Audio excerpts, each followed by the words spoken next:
You believe this was a professional hit? That's what I believe.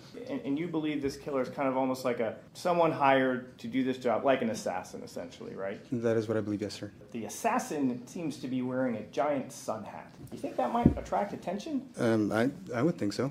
Okay, but this is a professional. Right. All right. And this professional is also wearing a bright orange shirt, correct? Yes, sir. Professional? Yes, sir. But wouldn't that attract attention?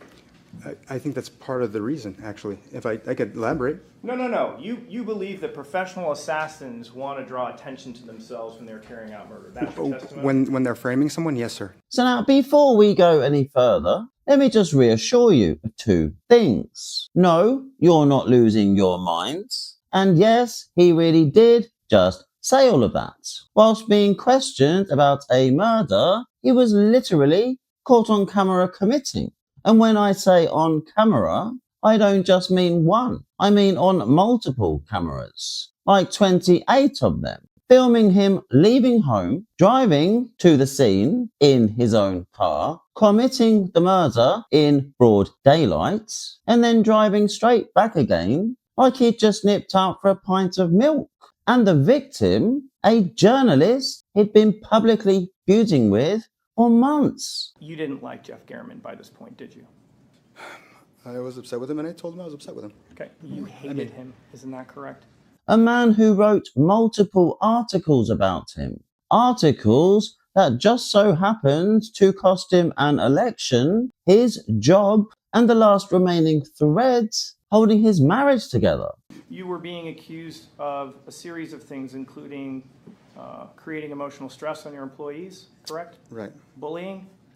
Right. And engaging in an inappropriate relationship, correct? Right. Okay. So naturally, Robert pled not guilty and blamed it all on an assassin sent by a company who apparently wanted him out of an election race that he'd already lost by that point anyway. How did Compass break into your home to plant this evidence? How'd they plant the shoes?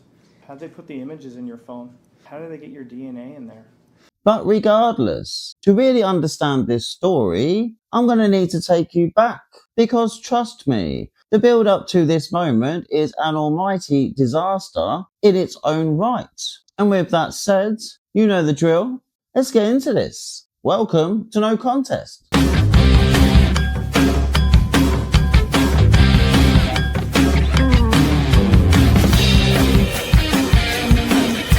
So Robert Tellez was born in Biloxi, Mississippi in 1977. He had a mum, a dad, one brother and one sister. So when he was young, the family moved to El Paso, Texas, where the kids grew up and his parents eventually got divorced. So Tellez didn't come from just any family though. I mean, he came from a political family, and not the quiet, boring kind either. His great uncle, Raymond L. Tellez, was a genuine historic figure, the first Hispanic mayor of El Paso, later appointed U.S. ambassador to Costa Rica by John F. Kennedy. I mean, that's real legacy stuff. The kind of thing families brag about for generations. So his grandfather and other relatives were also plugged into the El Paso's political scene, basically forming a small political dynasty. Power, influence, history, and because it's politics, a few scandals thrown in for good measure. And then there was his dad, Robert's father, Raymond R. Tellez, not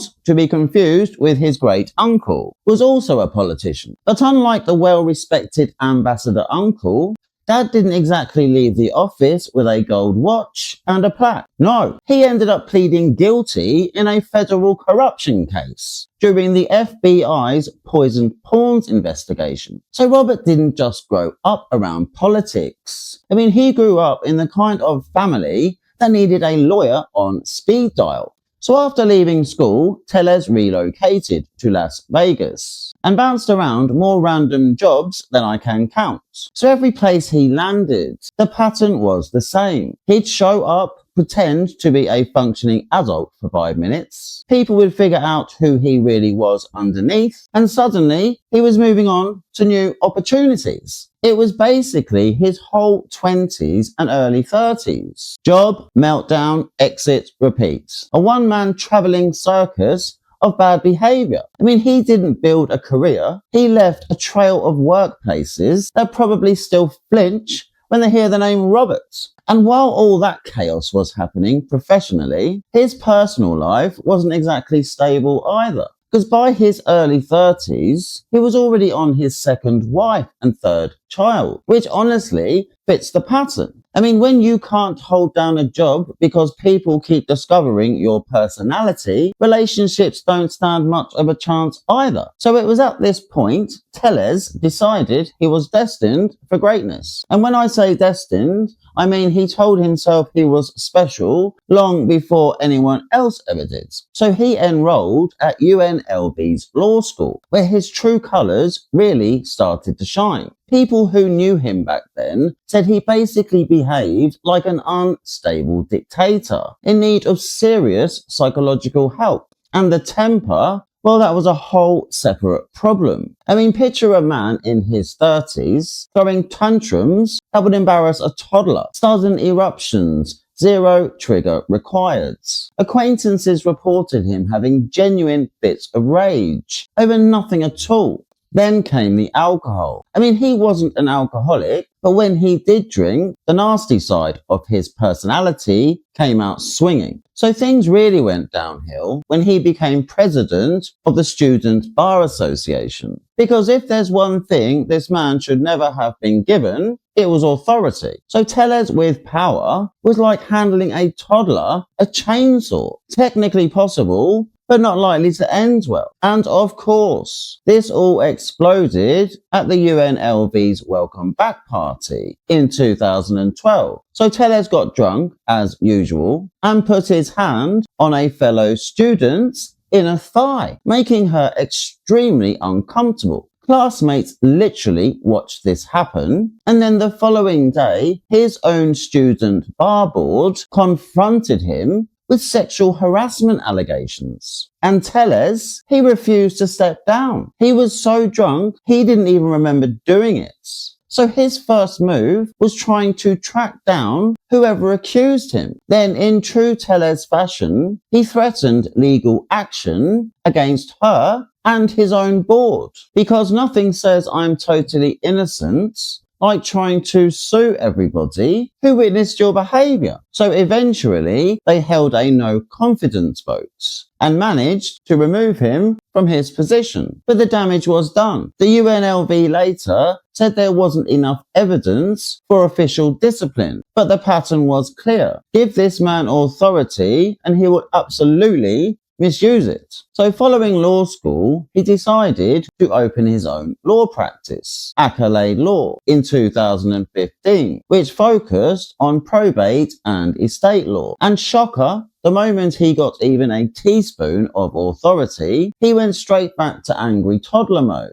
Because here's the pattern with Roberts. Give him power and he becomes the worst version of himself. Take the power away and he becomes, well, still awful, but just slightly quieter about it. Anyway, at Accolade Law, his victims weren't classmates anymore. It was the poor people trapped working under him. Former employees later reported that he was controlling, critical, and genuinely intimidating in the office, which is impressive considering he was the size of a small child.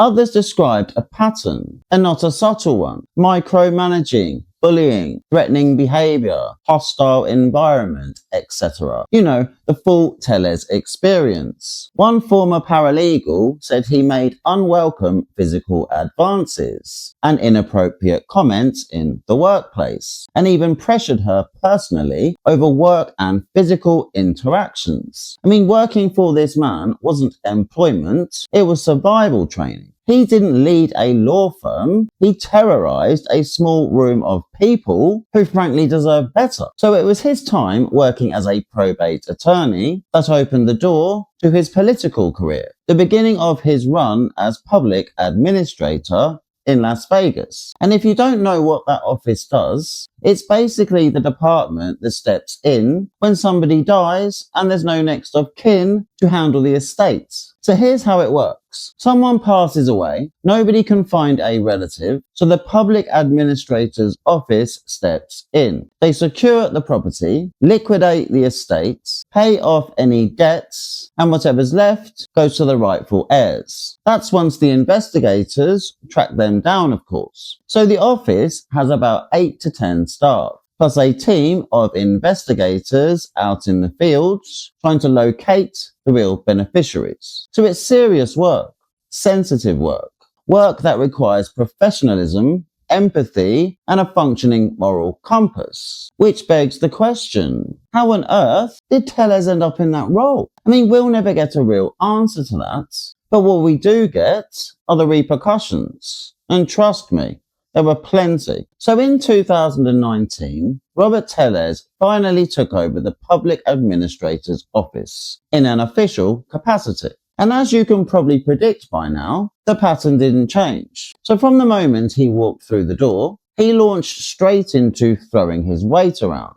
So the office had 4 long-term staffers, including Assistant Public Administrator Rita Reed, who'd been there for years before he arrived. Then Tellez brought in a wave of new hires, and within months the place split straight down the middle. So the old guard, who he treated like the enemy, and the new guard, who he treated like his personal favourites. I mean, there was no middle ground with him. He adored one group and absolutely terrorised the other. I mean, people were genuinely scared to come to work. He was cruel, he was a bully, and he used physical intimidation like it was part of the job description. Staff would literally start shaking when they heard him coming down the hallway. I mean, he even banned talking in the workplace. That's how far gone he was. If he didn't like you, your life became a daily nightmare. Simple as that. One member of the old guard became so distressed, she actually contemplated suicide. I mean, they tried to report him, but nothing happened. The only people who could discipline him was a judge or the grand jury. So he was essentially untouchable, and he knew it. And while he was making everyone else's life miserable, his personal life wasn't doing that great either. I mean, during his first year in office, he went out to dinner with his wife, May, who, by the way, is a genuinely lovely lady. So how he managed to marry her is a mystery for another day. Anyway, he got drunk at the restaurants, and on the drive home, he started physically attacking her in the car. And then, when they got inside the house, the assault continued. I mean, she was terrified. The kids were terrified. She ended up calling the police because she genuinely feared for everyone's safety. Do you need police, fire, or medical? Yes, hi. Can you please send somebody here? My husband is going crazy. He just won't leave us alone. He had too much to drink tonight, and it's just, me and my kids are scared. But he been hit or pushed, ma'am? Well, he tried to hurt me, but it's fine. He hasn't touched me since. So he was arrested that night on a domestic battery and resisting arrest charge. I'm not trying to breathe, I'm not trying to The family's in there. Don't do anything more stupid than you've already done, please. Oh my God, what the hell am I? Our cameras are on. Cameras, can anybody tell me who I hit? Who the hell did I hit? Who did I hit? I haven't hurt anybody. I am just being approached, and you guys just want to take me down because I'm a public official. That's it. I'm a public official. I'm sure your supervisors will love to see this bloody damage when they see it. I'm a public official, and that's all you want to do arrowhead on is it. take me down for being a public official. Why do you take me down? I haven't touched anybody. I haven't hurt anybody. It looks like it's broken. This is a civil rights violation. Why are you taking me away from my friggin' house? Why do you have any suspicious? Sit back.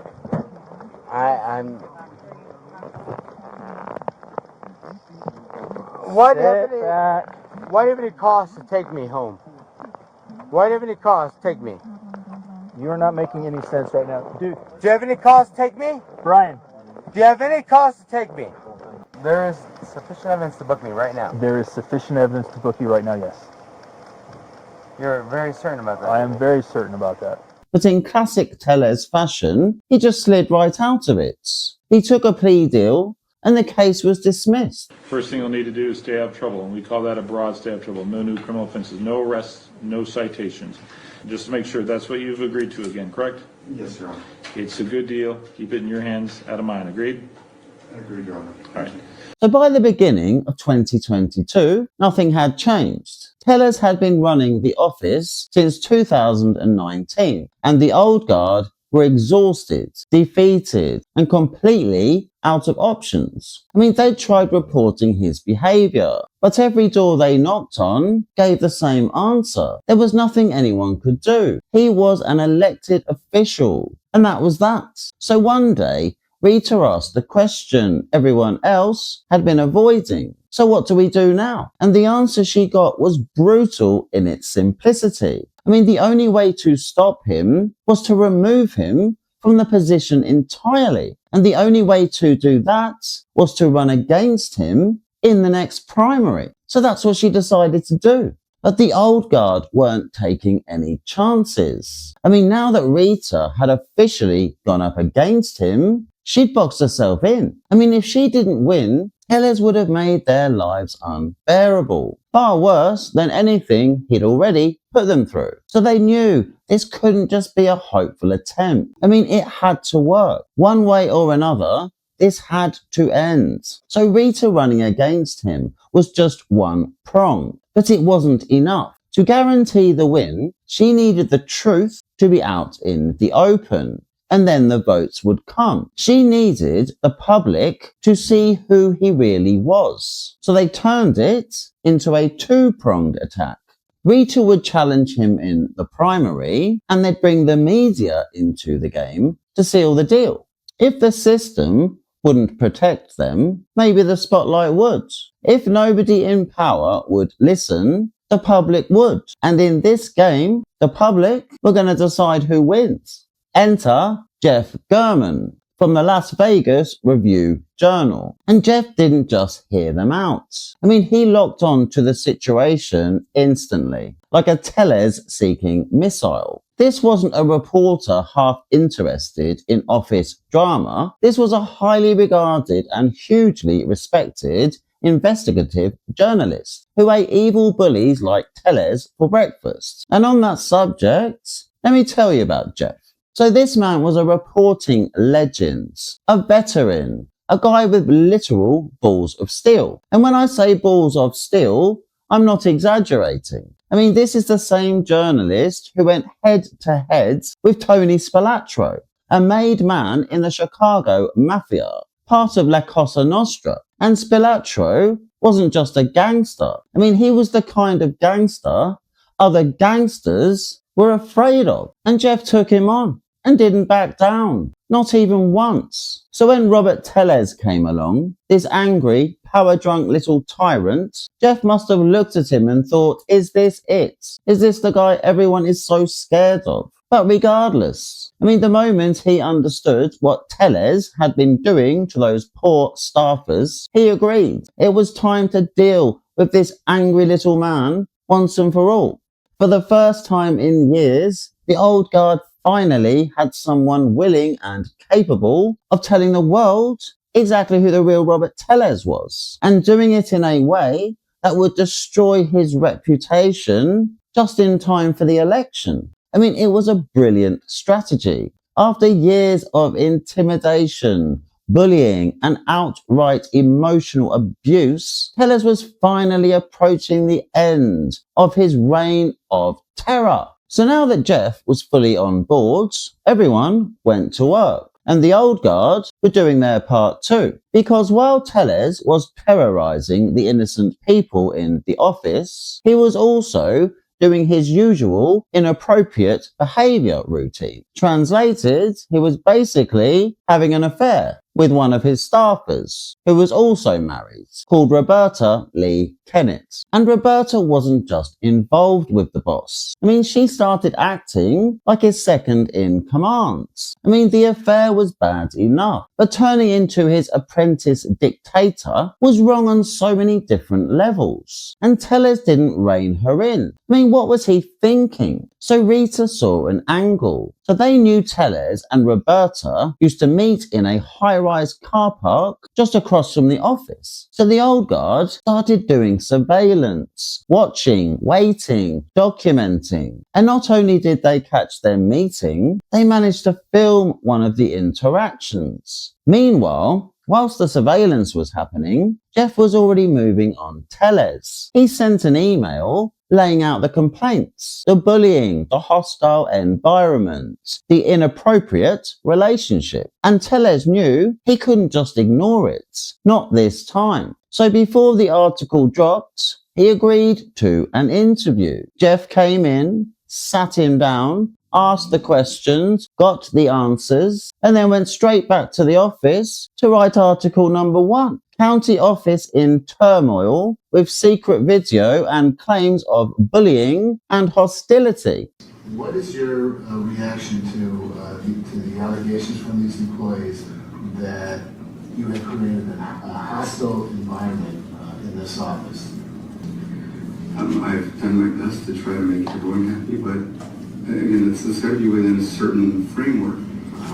People just cannot get to do whatever they want, Tellez, who's up for re-election in the June primary, blames a handful of old-timers for claims about a hostile environment in the office. And it's unfortunate that, we've got some people who were here from before who were basically trying to railroad me. Tellez denied allegations of any improper relationship with Lee Kennett. And when you hear people raising these allegations about you and quote, personal relationship that you have, what do you say to people about that? Well, honestly, it's not true. It's unreal the lengths that they're going to. They don't have any qualms trying to ruin my personal life. And that's when everything really started to unravel. So Tellez sees the article and hits the roof. Jeff played him perfectly, made him believe he'd get a balanced, fair write-up, coaxed him into giving the interview, and then absolutely obliterated him in print. Textbook journalism. Phase 1 complete. But little did he know, Jeff was only warming up. So at this point, Tellez must have been genuinely panicking. He's got a primary coming up. He knows Jeff is coming for him. He knows the old guard are feeding Jeff everything, and he has no idea how much worse it was about to get. So what does Tellez do? He does what he always does. He starts crying over an email, whining that it's not fair, sounding like a stroppy child who's just been told to share his toys. Meanwhile, Jeff is already working on phase 2, because now that the story is out, the higher-ups had finally woken up and in turn decide to send a kind of referee, someone to keep an eye on Tellez. Not that they tell him that, they make it sound optional. But Mike Murphy was coming, whether that little tyrant liked it or not. And Jeff almost certainly knew about this before Tellez did. So he sends him another email asking for his thoughts on the new babysitter. So by now, Tellez is fuming. He fires back a sulky email to Jeff saying he'll respond later. And then, later that evening, he posts a full-blown rant on his website. A public meltdown, a manifesto of self-pity, telling everyone exactly what he thinks about these attacks on his good character. It's comical. And the moment Tellez hits publish, Jeff fires off article number 2. In a rare move, consultant hired to resolve turmoil in county office. At this point, it's like Jeff has his foot on Tellez's head and simply refuses to take it off. Phase 2 now complete. And before Tellez even has time to digest the last one, Jeff fires off another one, article number 3, this time covering Tellez's angry online rants. Tellez barely finishes smashing the post button before Jeff is already publishing the next blow. And then the real humiliation hits. Tellez loses the primary. And guess who wins? His arch nemesis, Rita Reeds. Operation Take Tellez Down was now officially complete. But I'm not entirely convinced Jeff was ready to stop. I mean, at this point, he might have just been having too much fun. Because even though the job was technically done, Jeff wasn't quite ready to take his foot off Tellez's head. So what does he do? He writes another one, of course, article number 4. And as is standard, it wasn't favourable to Tellez. So this one announced to the world that Tellez had been defeated and was now officially a lame duck. By now, it's obvious. Tellez was no match for Jeff, but Jeff still wasn't done with him, because by now he'd realised Tellez was a journalistic gift sent from above that just keeps on giving. So Jeff, still in full journalist mode, congratulates Rita and then goes straight back to hunting Tellez, now commencing his own solo mission to make sure Tellez can never recover. I mean, he felt very protective over those women in the office, and he wasn't going to let Tellez walk away unscathed. And quite right too. So Jeff decides to file a public records request, asking for all comms between Tellez and Roberta, gearing up to write story number 5. But sadly, this is the story he would never get to finish. So as is protocol, Tellez then gets notified of Jeff's request. And that's the moment he literally detonates. He goes from online feud to planning a homicide without even counting to 10. And he doesn't hang around. He gets straight to it and begins what can loosely be described as reconnaissance. So his entire operation consisted of using government software to find out where Jeff lives and what kind of car he drives. Once he'd got that, he jumps onto Google Street View to get a lay of the land around Jeff's property, like he's planning a military operation, using a website people normally use to check if their local KFC has parking or not. Not exactly cutting edge stuff, so he then moves on to phase 2 of his little plan, which consists of him driving to Popeyes and positioning himself behind a brick wall in the car park, whilst snapping photos of every vehicle entering Jeff's neighbourhood like he's conducting a traffic survey, because nothing screams discreet like a bald middle-aged man hiding behind a wall at a fast food drive-through car park taking photos of random cars in the middle of the day. Then September 1st hits. He gets another notification saying Jeff's request is now ready to be sent to the Review Journal. And that was it. That was the moment he decides that tomorrow is the day that I'm going to commit first-degree murder in broad daylight against a man I've been publicly feuding with for months. So the next morning, he goes into the garage to find a disguise and comes out with a massive sun hat, a bright orange high-vis jacket, and a large sports bag. I mean, he basically looks like a walking lost property box who is off on holiday to a construction site for the weekend. So then he gets into his wife's Yukon Denali, an SUV so big it has its own postcode, and drives over to Jeff's neighbourhood, which is literally around the corner, and somehow manages to get caught on 28 different CCTV cameras on the way there. When he does get there, he decides to park a few streets away, because in his mind, that's the masterstroke that's going to cover his tracks, completely ignoring the fact he's on camera doing that too. Then he strolls towards Jeff's house, again on camera, and upon arrival, decides to position himself down the side of the property whilst he lied in wait, again on camera. Then somehow he manages to get Jeff to come outside. I mean, don't ask me how, but it happens. And when Jeff comes out to find out what's going on, Tellez attacks him, inflicting multiple sharp force injuries to Jeff's neck and torso. Again, all on camera, although very grainy. 2 full minutes later, Tellez reappears from behind the brushes, straightens himself up and starts walking back to the car. But then he panics. What if he's not dead? What if he can identify me? Instead of walking back in disguise the same way he came, he decides it'll be quicker to just hop in the car. So he drives his wife's giant, instantly recognizable SUV back to Jeff's house, parks directly outside, checks he is definitely dead, and then just drives off. And yes, every second of this is on camera too. Then he just drives straight back home, no detour on the way, again, all on camera, gets changed, and just heads to the gym.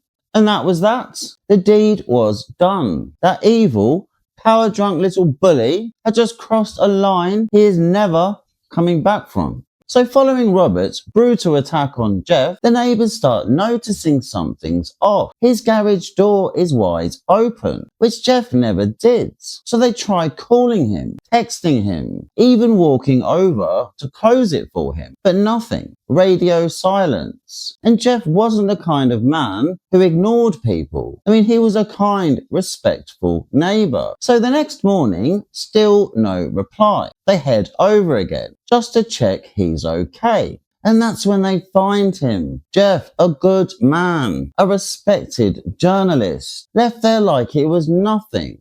Totally shaken, they call 911. And that's when the wheels start turning. So a patrol officer arrives first, tapes off the scene and starts gathering whatever he can with whatever he has. And shortly after, the cavalry rolls in. More patrol units, detectives, CSI, the whole operation. So they process the scene, collect the evidence, and send everything off to the labs. Meanwhile, the detectives don't have much to go on yet. No eyewitnesses, no obvious suspect standing around looking guilty. Although to be fair, the actual perpetrator was basically dressed like a human highlighter.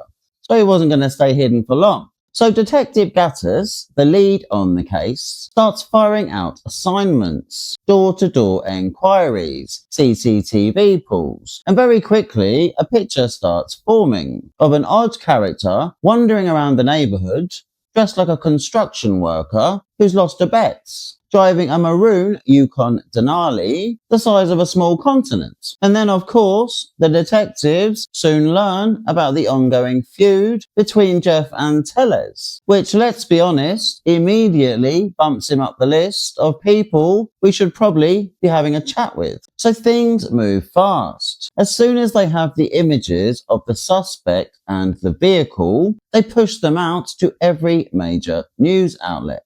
And within hours, the tip line lights up like a Christmas tree. And who are the people naming? Tellez, of course, over and over. So on September the 7th, detectives finally have enough to get a search warrant and make an arrest. And what do they find? Well, everything, except for the murder weapon and the jackets. So they find a sports bag matching the one on camera, a straw hat cut into pieces matching the disguise, and a pair of shoes also cut up matching the footage. I mean, it was like Tellez tried to destroy the evidence but got bored halfway through. Then, when he's booked, they photograph him and take DNA, standard procedure, and notice the tip of his ring finger is missing, which is interesting, especially considering it was a close contact knife attack. Not exactly a great look, but even with all that, they still don't have enough to charge him. I mean, can you believe that? They have a house full of matching items, a missing fingertip, a feud, a motive, and a man who dressed like a traffic cone on the day of the murder, but without DNA placing him at the scene, they can't pull the trigger on the charges. So they release him. But fear not, because the DNA lab is already fast-tracking the samples found under Jeff's fingernails. And minutes, literally minutes after Tellez gets home, the results come back. It's him, his DNA under Jeff's fingernails. And just so everyone understands, in murder cases, you can have mountains of evidence, but unless you can place the suspect at the scene, prosecutors hesitate. That's the golden ticket. That's the thing that seals the deal. And Tellez's DNA under Jeff's fingernails, that's about as strong as it gets. It's the forensic equivalent of a signed confession. The only thing I can think of that even comes close would be a fingerprint in blood. So providing you have one or the other, I mean, you don't just get permission to charge, you win the trial. And honestly, having that kind of evidence, 9 times out of 10, it'll stop the person even taking it to trial in the first place. Unless, of course, there's a very good explanation. So the detectives don't waste a second. They head straight back to the house. This time, not to ask questions, but to end the chase. And somehow, this man manages to squeeze one last bit of drama out of the situation. Because instead of opening the door like a normal person who knows the game is up, a full-blown standoff kicks off. I mean, can you believe it? After everything he's done, all the bullying, all the terrorizing, all the misery he caused in that office, the moment he finally has to face consequences, and he suddenly can't cope.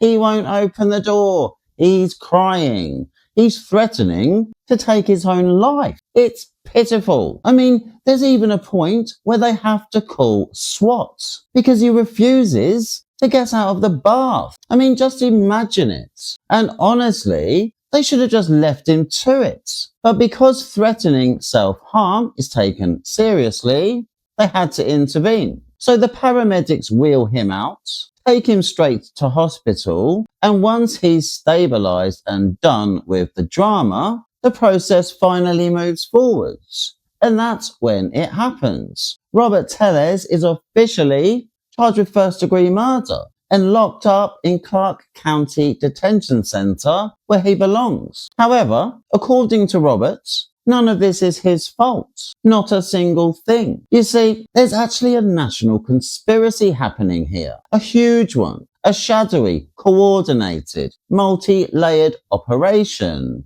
involving, well, everybody. Literally everyone.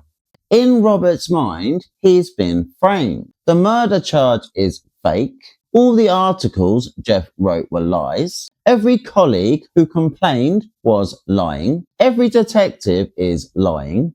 Every patrol officer is lying. The DNA lab are lying. The DA, Steve Wilson, is apparently in on it, but he's not sure exactly how. He just knows he is. And anyone else that he hasn't already accused that says anything that implies he murdered Jeff is also lying. So now, let's talk about what happens after Robert got arrested.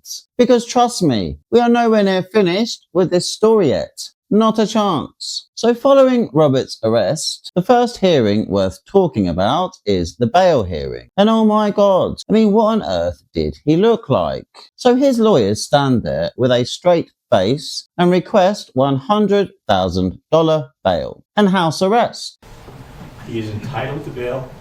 He is able to post bail. He has a supportive family behind him and a place to live. Bail should be set with house arrest as a condition. I've suggested in my motion a figure of $100,000. House arrest for a man accused of first-degree murder. I mean, it was never going to happen. And Robert spends the entire hearing with his hands together in this strange praying position, basically shaking, whining and pleading like an upset baby who's been told he can't have dessert. I mean, it was weird.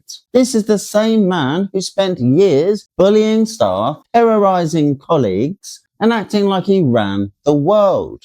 And now he's in court, looking like he's about to ask Santa for a second chance. To the Constitution and our statutes He is not entitled to bail at this point. Anything else? No, Your Honor.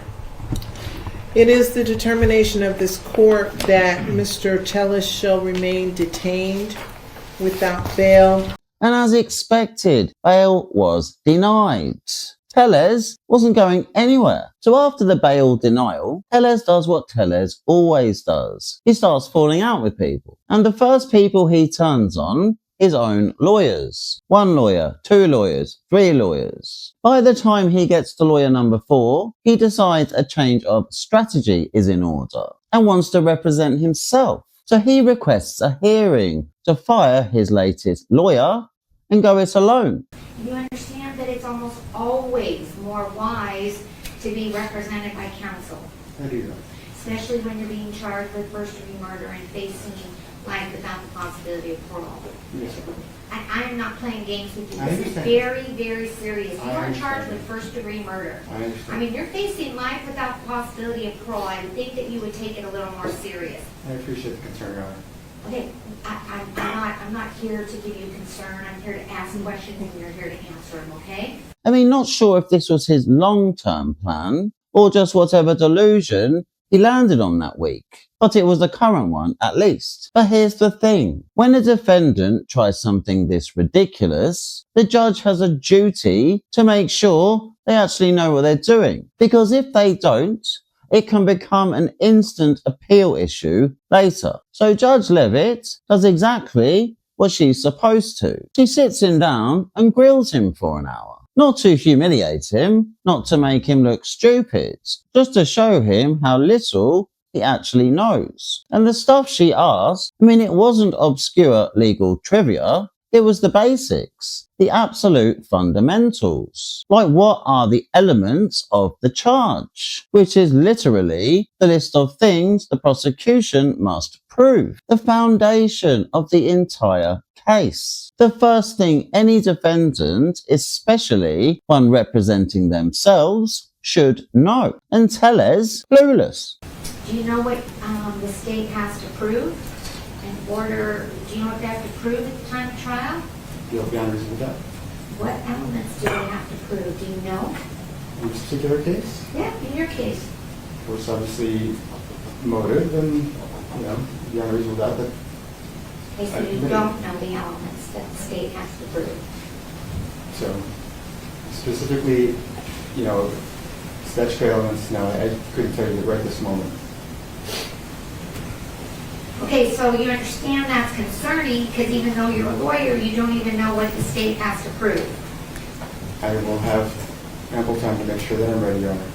Okay? But you do not know the elements of the crime. But here's the funny part.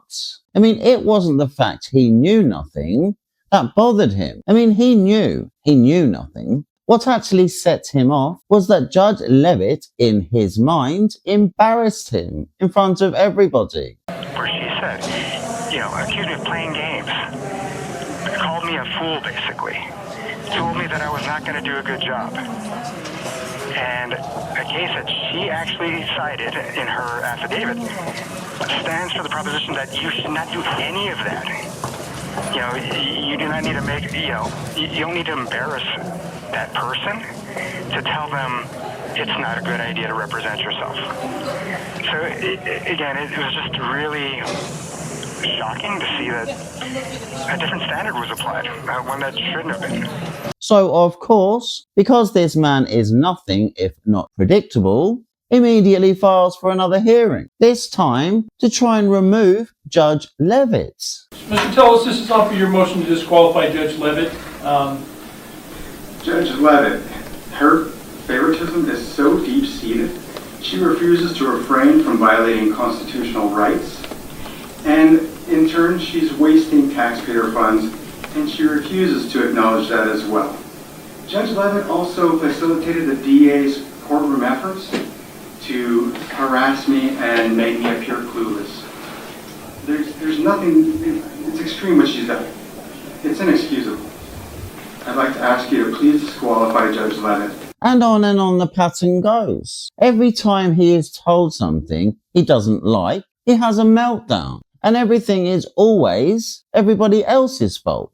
Priceless. So after being told Judge Levitt wasn't going anywhere because she'd done nothing wrong, Tellez sulks, tries the whole solo lawyer thing for a bit, and then eventually realises what everyone else already knew. He has no idea what he's doing. So he finally comes to his senses and hires someone who does, Robert Draskovic, a seasoned defense lawyer with his own practice, who actually seemed to exert some level of control over this miniature tyrant, which is impressive. I mean, I'm convinced some kind of compromise must have been made behind the scenes, because by now even Tellez must have realised that he was running out of options. But before we move on to the actual trial, let's talk about the defence strategy. And don't worry, this won't take long, because the defense strategy they came up with was this. It wasn't me. And not only that, apparently he was framed. By who? Everybody. That's it. That's the whole thing in a nutshell. Unbelievable. So we're now on August 14th, 2022. Jury selection is done. Everyone is seated. The courtroom is packed. And we're finally ready to begin. But before we get into the trial itself, I need to make you aware of exactly what Robert Tellez is being charged with and what the jury has to decide. So Tellez is being charged with first-degree murder in the killing of journalist Jeff German. And under Nevada law, first-degree murder can be proven through 3 theories, and the prosecution only needs one of them to stick. Option 1. Willful, deliberate and premeditated murder, meaning he meant it and he planned it. This wasn't a snap decision or a moment where he lost control. This is he thought about it, he decided to do it, and then he carried it out. Option 2. Lying in wait, meaning he hid, waited and ambushed. If you're hiding and waiting for someone so you can attack them, that's lying in wait. It's basically premeditation with extra patience. Option 3. Murder committed during elder abuse, meaning Jeff was over 60, so the law treats him as a protected person, the same way it does with children. If you harm or kill someone who's elderly, the law automatically treats it as more serious. It's a policy designed to protect vulnerable people in our society. So if the killing happened whilst abusing an elder, it becomes first-degree murder by default. And here's the key part. The jury does not have to agree on which theory. They just have to unanimously agree that he's guilty under at least one of them. And that's the bar for guilt. So once the jury decides guilt, then we get to the enhancements. And these do not affect whether he's guilty or not. They only affect how severely he gets punished. So there are 2 major enhancements in this case. Enhancement 1, use of a deadly weapon. If the jury finds he used a deadly weapon, the sentence gets extended. It's an extra penalty stacked on top of the murder conviction. Enhancement 2. Victim over 60. Elder enhancement. Because Jeff was over 60, the law adds another mandatory enhancement. Again, this doesn't change guilt. It just increases the punishment. So the structure is simple. Step 1, jury decides if he's guilty of first-degree murder under any of the 3 theories. Step 2, if guilty, they then decide whether the enhancements apply. That's it. That's the legal landscape that Tellez has just walked into. So now that we've got all of that out of the way, before we jump onto opening statements, I need to introduce you to all the characters in this circus. So let's start with Judge Michelle Levitt. So Tellez has already had his issues with her, and quite a list I might add. And let me say this, I mean, she might look a bit all over the place sometimes, but don't let that fool you. I mean, this lady is seasoned. There is nothing she does not know, and she is held in extremely high regard.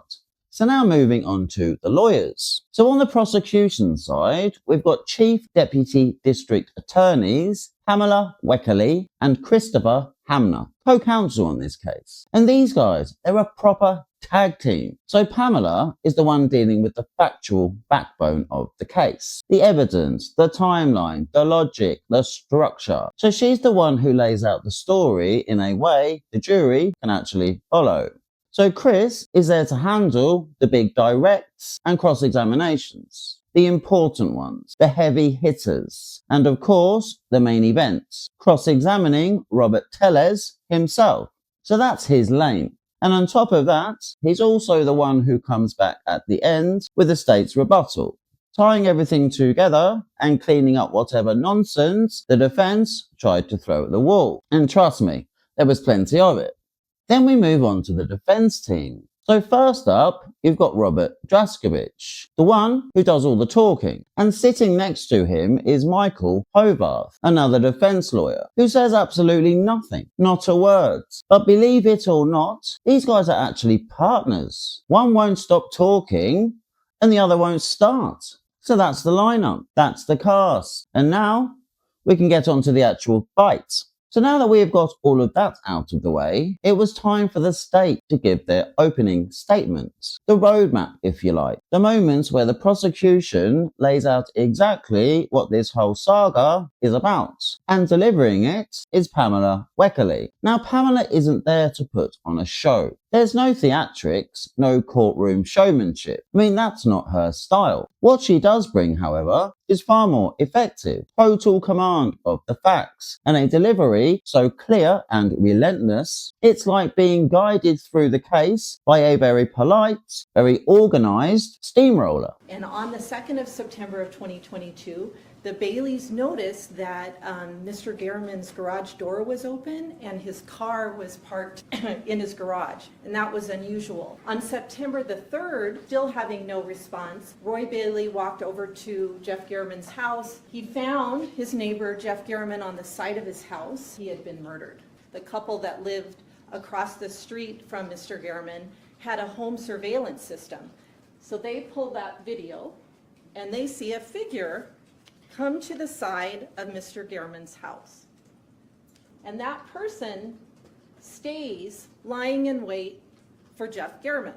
Mr. Gehrman opens his garage and goes over to that side yard and he's attacked.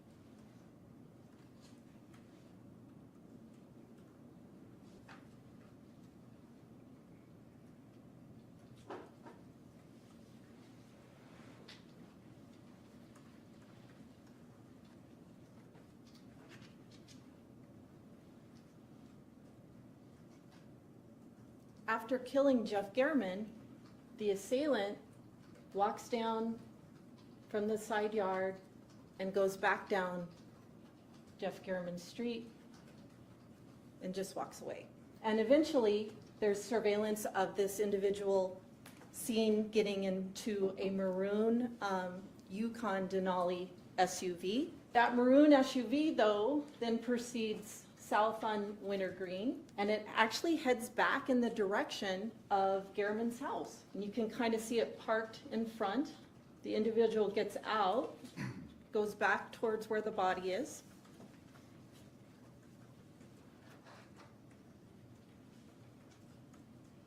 And then the individual returns back to the Yukon.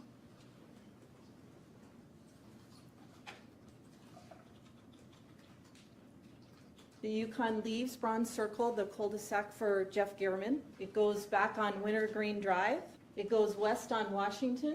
It goes on Rampart, goes on Apple, and it goes back to Silk Tassel and Mr. Tellis's neighborhood. At the time, Mr. Tellis was the elected public administrator for Clark County, And detectives learned that Jeff Garriman had written a series of unflattering articles about Robert Tellis. Soon after those articles ran in June, Mr. Tellis lost his primary election for public administrator, and Mr. Garriman wrote about that as well.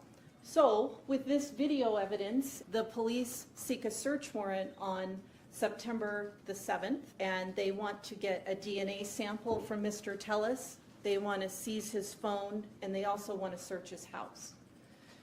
And they actually rush to process his DNA sample that same day. That foreign DNA is consistent with Robert Tellis. Underneath, they see a shoe. They find the companion shoe, but that shoe has been cut in half and sort of destroyed. The assailant was carrying a bag that's exactly like the one they found in Mr. Tellis's house. They find a bag like a grocery bag from Sprouts, and inside that bag they find a hat that has been cut up as well. So they go back to his residence with the intent of taking him into custody for the murder of Jeff Garriman. In the end, this case isn't about politics, it's just about murder. And at the end of the presentation of the evidence, we'll ask you to hold him responsible for his conduct. And now it was the defense's turn. And oh my God. I mean, we just heard the truth. Now it was story time. I mean, I'm not going to drag you through all of it, mainly because very little of it had anything to do with the actual murder, which becomes a theme throughout this entire case. Anyway, let me explain to you in the fraction of the time it took Draskovic to bore the courtroom to death. So Robert Tellis was framed for Jeff Garriman's murder. And not just framed. I mean, framed by Compass Realty. So Compass is basically the private sector version of what Tellis did as a public administrator. So Tellis handled people's estates when they die and have no family. Compass handles property, homes and estates too, just for the business side instead of the government side. And why was he framed? Well, because Tellis, a man nobody had even heard of until this case, was investigating some grand corruption and kickback scheme. And Compass supposedly needed to silence him because of it. So he says the DNA is planted. The evidence was manipulated. The real killers were never caught. And he was the fall guy. And that's it. That's basically the entire defense theory. Compass killed Jeff. The office staff were in on it. Yes, even the women who publicly said Jeff was their hero. The detectives were in on it. The DA was in on it. The DNA analysts were in on it. Everyone apparently was willing to risk their careers, reputations, and freedom to take down a man nobody even knew existed. A man in a government position so irrelevant that most people didn't even know it was a job. But in Tellis' mind, he was so important, so threatening, that an entire city united to take him out of a race and nobody even knew he was running. Only Tellis and his lawyer know what that race was. Because the truth is, nobody knew and nobody cared.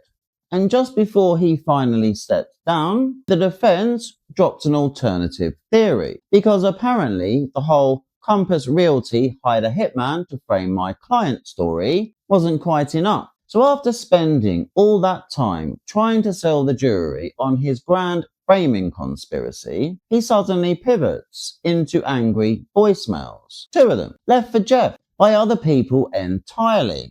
Jeff Garriman was no stranger to making people upset.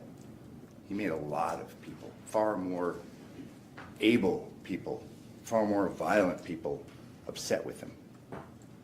It came with his job, and it's unfortunate that we no longer have him. Stop lying to people. Whoever the guy was that wrote that article the other day, you need to fire his ass. Stop lying to people. We're coming for your ass. We are watching you motherfuckers.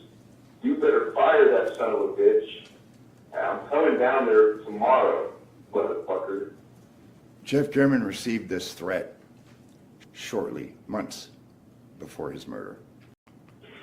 You better just get some propaganda shit out about fucking just for Biden, you fucking piece of shit. You left-wing fucking faggot, fucking socialist, fucking pig motherfuckers.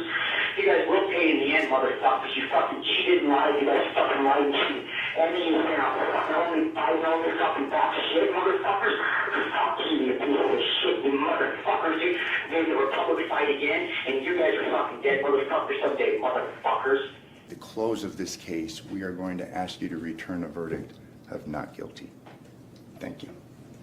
And at this point, the defense just looked confused. I mean, which one is it? Is it your big dramatic corporate assassin framing plot? Or is it these random people who supposedly wanted Jeff dead? I mean, it was pathetic, plain and simple. Why even bother bringing it up? I mean, that entire open told the jury absolutely nothing about why Tellez could not have committed the murder, which is what we needed to hear. Instead, it told them everything about how desperate the defense already was. So now that we'd all nearly fallen asleep listening to Tellez's new best friend speak on his behalf, it was time for the state to present their case. And they started off with the usual, a long line of police officers, different detectives, CSI, forensic scientists, the works. Now, according to Tellez and his team, the main conspirators on the law enforcement side were Detective Justine Gattis, the lead on the case, who was just doing her job, I might add, and Detective Jappy. Except here's the thing, Jappy wasn't initially involved in the murder investigation.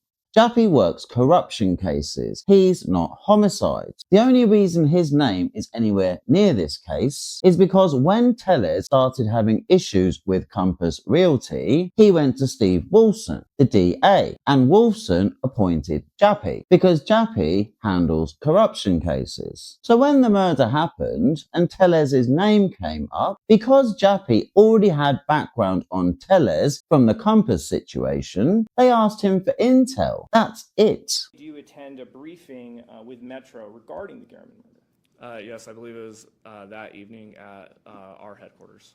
Are you an integral role? Are they saying, like, ride shotgun with me on this? Is that what's happening? No. Okay.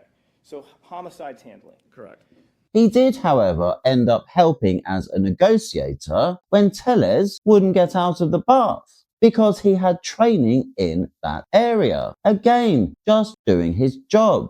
And then it progressed to where he was telling me that he could not exit the residence because he was stuck in his tub. Do you have an understanding as to why you were selected?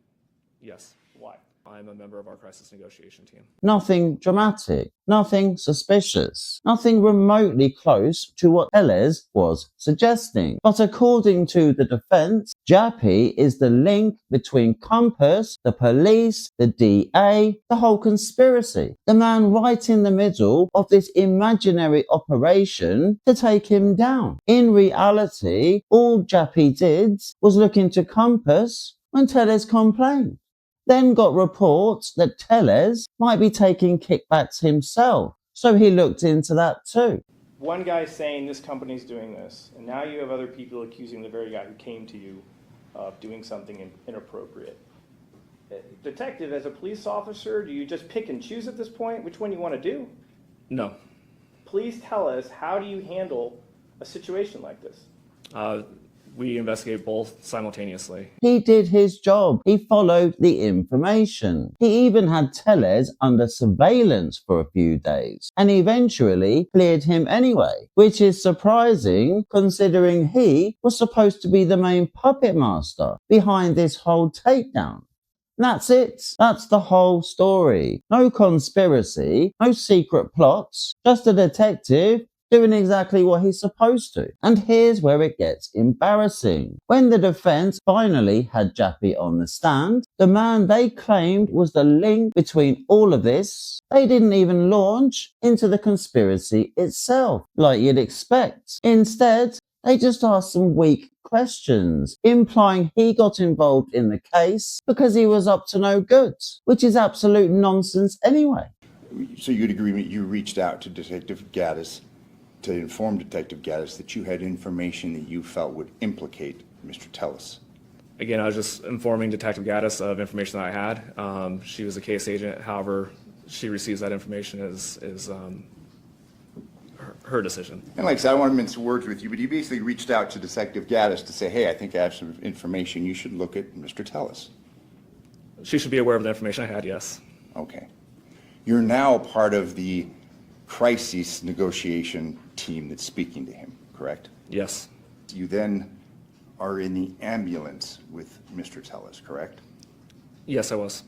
And it was just you and he in the ambulance? No, there was multiple people inside the ambulance. Okay, who was in the ambulance? So watching the defense try to twist that into something sinister was painful, pure clutching at straws, chasing a narrative that didn't even exist. I mean, I honestly can't believe the defense lawyer was even on board with this. I mean, he must have been short on business, or Tellers must have been paying well above the odds. Because trust me, this was just getting silly now. So now that we'd heard from the detectives, the state called a medical examiner to the stand. The first witness who could finally start talking about the facts of the murder. And really, I mean, there are only two things anyone wants to know from the ME. So cause of death and manner of death. So the cause of death on this one was ruled as multiple sharp force injuries. And what was the cause of death?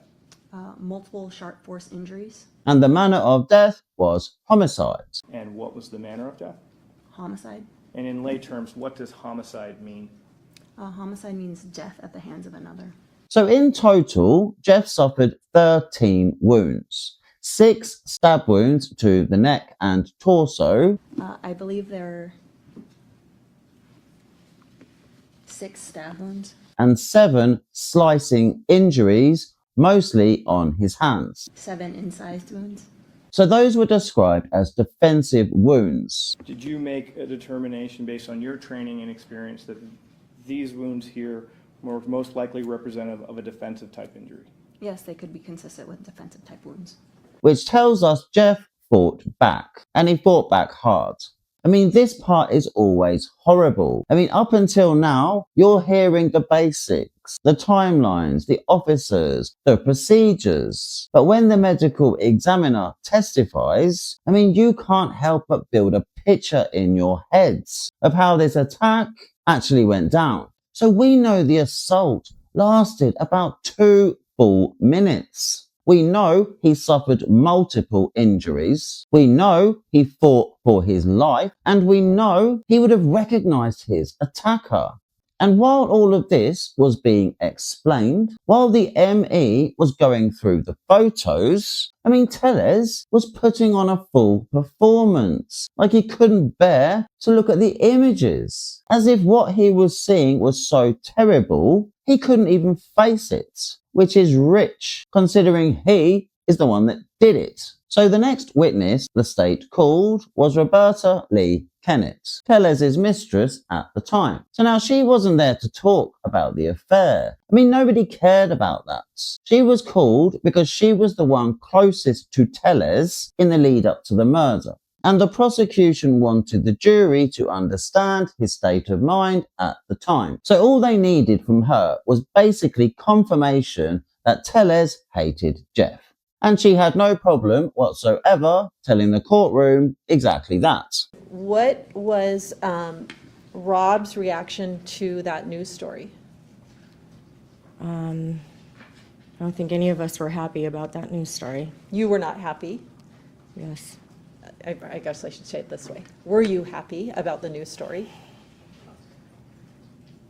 I was upset, embarrassed, and relieved all at the same time, I think. Okay, upset, embarrassed, and relieved. What was Mr. Tellis's reaction? I would assume upset. Did he ever talk to you about that story? Yes, we talked about that story. What did he say about it? He was not happy about it. Okay. What were his feelings about Mr. Gehrman? He did not like Mr. Gehrman. Did you ever describe it as stronger than dislike? Like hate? Hated him? I would assume he hated him. Did he ever tell you he hated him? Yes. He had said that? Was that, I assume that was after the story was written? Yes. Were there other stories besides that first one that followed?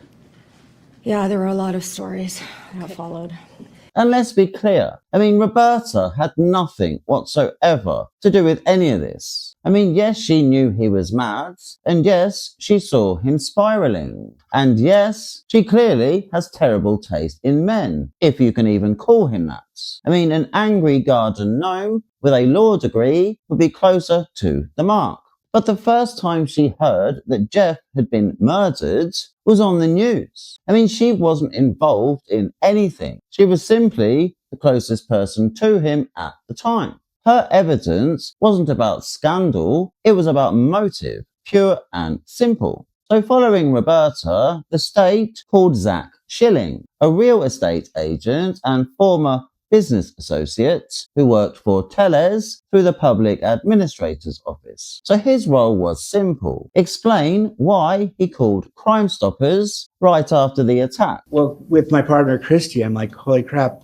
Both of us agreed that that really looked like Rob Tellis. So at that point, the police had nothing. Just 2 images released to the media. So the walking orange man in the oversized sun hat and the maroon Yukon. And the moment Zach saw them, he knew exactly who it was. Boy, that really, it's like, boy, that really looks like somebody I know. Okay, and who's the person you're thinking of? I was thinking of Mr. Tellis. The Reno Gazette released photos of who, again, they believed was responsible for Mr. Garriman's death's car. Okay, car. Had you ever seen Mr. Tellis drive this maroon? Absolutely. He recognized the walk and he recognized the car he'd seen Tellez driving on multiple occasions. And not only that, he was also aware of the feud. And let me ask you this. Did you kind of follow or know about any articles that Mr. Garriman had written about Mr. Tellis? Oh, yeah, I was very familiar. So to him, it wasn't complicated.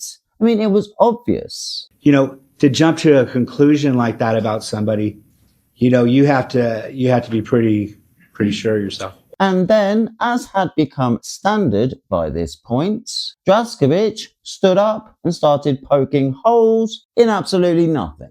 So at this point, the entire courtroom was getting tired of this guy and his pointless cross-examinations. I mean, he dragged up some tiny disagreement he and Tellez once had over a year and a half ago concerning a deal Tellez overspent on. At one point, long before this, probably a year and a half before, Robert and I had a disagreement about the commission when he overspent on a house, having it revamped, where I told him the value was much lower, and he believed because of Zello that it was higher. But that's not really relevant to what.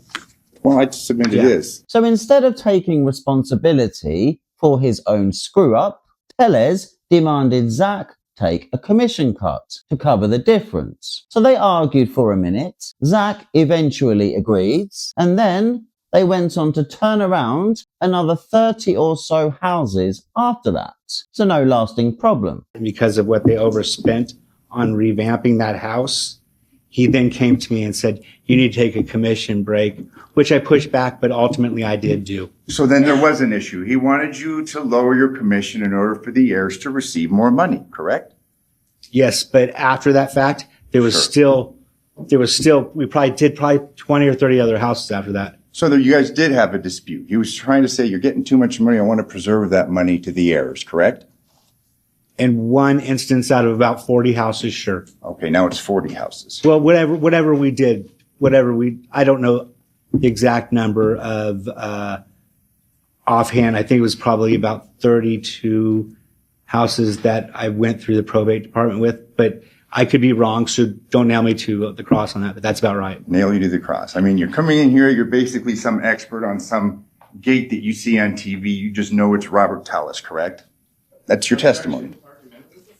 But Draskovic tried to turn it into bad blood, as if that was why Zach called Crime Stoppers. Not because he recognized Tellez instantly and was trying to help the police with their investigation. I mean, it was pathetic, a complete reach. By now, you could see exactly why Tellez and this lawyer got on so well. Both idiots, both bullies, and both completely clueless. So now that the state had marched 28 witnesses through the courtroom, all confirming exactly what we already knew, and after the defense had spent days boring everyone to death with pointless cross-examinations, the state finally rested, which meant it was now the defense's turn. And don't get your hopes up. I mean, there was no parade of whistleblowers, no secret insiders, no one from Compass Realty stepping forward to confess about this grand framing conspiracy Tellez had been banging on about for years. Instead, the defense's entire case boiled down to 4 things. Tellez himself, we'll get to that circus in a minute,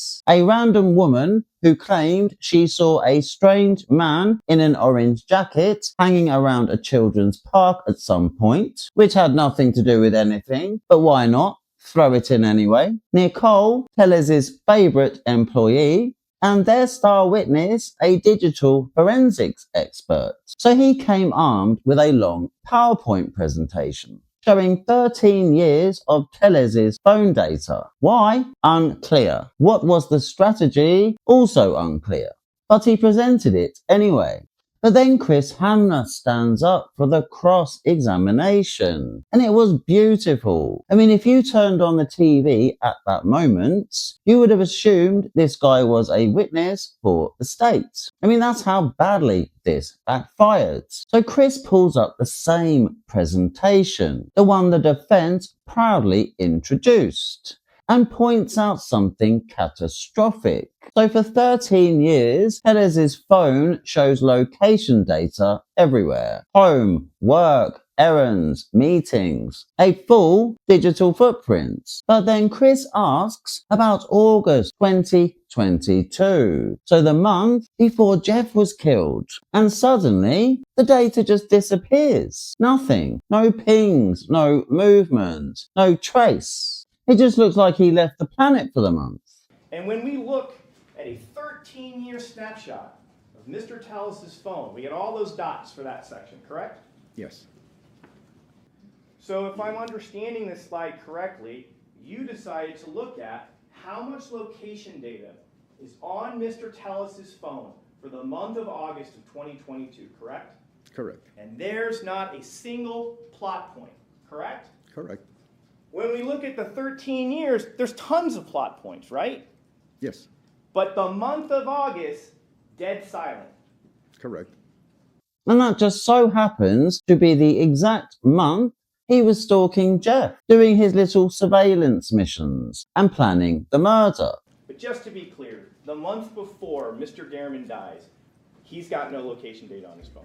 That's correct. Not a great start, but it gets worse. So the data also showed that between 9 a.m. and early afternoon, so the exact window of the murder, Tellez wasn't responding to anything. No calls, no texts, no activity. But then you start getting text messages, right? So here's one at 9:16, right? Correct. And this phone is not responding. It's not sending an outgoing text yet. Isn't that right? That is correct. We have another incoming text at 9:44. Is that right? Correct. We have another one. So we've got 1, 2, 3 incoming text after incoming text. And then at 10:16, we have another text message, right? Correct. Incoming. Okay, so we're seeing 1, 2, 3, 4, 5, 6, all being recorded by this phone, right? Correct. And there's no immediate response back, right? Correct. Now at 10:43, there's 2 voice calls. Isn't that right? Incoming. Correct. Incoming. So people are now calling the phone, right? Yes. It's followed up by an incoming text message, right? Correct. But the bottom line is people keep reaching out to this phone. Isn't that right? Correct. And we're not seeing a response going out from this phone, are we? Correct. And compared to his usual pattern, that was completely abnormal. So the defense's expert accidentally delivered 2 killer points. No location data for the entire month of August and no phone activity during the exact time Jeff was murdered. So from 8:48 in the morning to 2:05 p.m.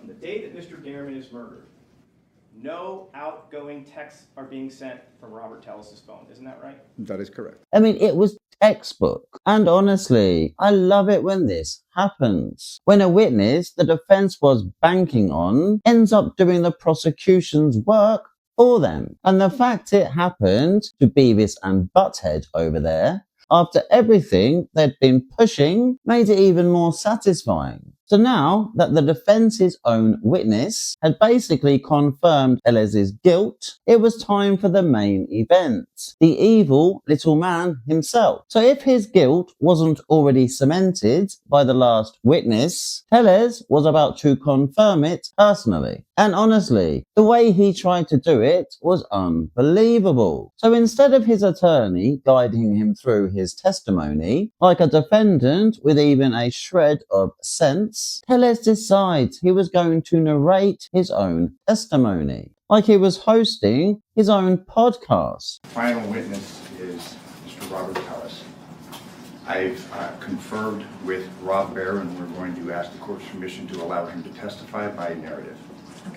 I mean, if there are two things you never want to do in a trial, it's represent yourself or narrate your own testimony. I mean, it's ridiculous. But this is Tellez we are talking about. So by now, he has tried both. Anyway, he gets up there and immediately launches into his entire life story. Every job he had, every role he touched. I mean, he made it sound like he was some wildly successful, multi-talented professional, bouncing from opportunity to opportunity. What he forgot to tell the jury was why he bounced all over the place like a ping pong ball. Because he was an angry little man with a terrible attitude and rage issues that followed him everywhere. That's why. And that's why he had so many different jobs. Most people change jobs within the same industry, using the same skills they've developed. Not Tellez. He had to leave entire industries behind because he made such a spectacle of himself that he couldn't go back. And the whole thing just didn't work. I mean, his narration was stop-start chaos from the very beginning. Basically, he didn't understand what you can say, what you can't say, and how you're allowed to say it. She had alleged that... Objection, hearsay. You're not gonna, you can't go into any hearsay or what somebody else said. Okay, well, personally, I'm not sure why someone would wait 3.5 years to make a claim. Proper opinion. Can I speak about what he had said? It'd be hearsay. Detective Jappi had said that they performed... The objection was sustained. Oh, okay, but she ended up making a claim that Objection, hearsay. So Sustained, you she can't talk about anything she said. I mean, I thought that if it was testified in court that I could repeat his testimony in court. Is that still hearsay? I mean, there are rules about this sort of stuff in the courtroom. So he was getting objected to every 5 minutes for basic errors with his speech. I mean, this is exactly why you need your lawyer to guide you through. But of course, Tellez didn't even think about that massive issue. So the pattern became painfully predictable. He'd start telling some long, pointless story, get objected to, then he'd ask for an exhibit, then we'd all sit there for 5 minutes whilst his lawyer digs through a pile of papers trying to find it. Then he'd continue the story that nobody could even remember anymore because we'd all fallen asleep. Then get objected to, then another exhibit, and round it goes. I mean, it was awful. And the exhibit's little spreadsheet he'd made himself. I created a spreadsheet. I want to see if I could share X2.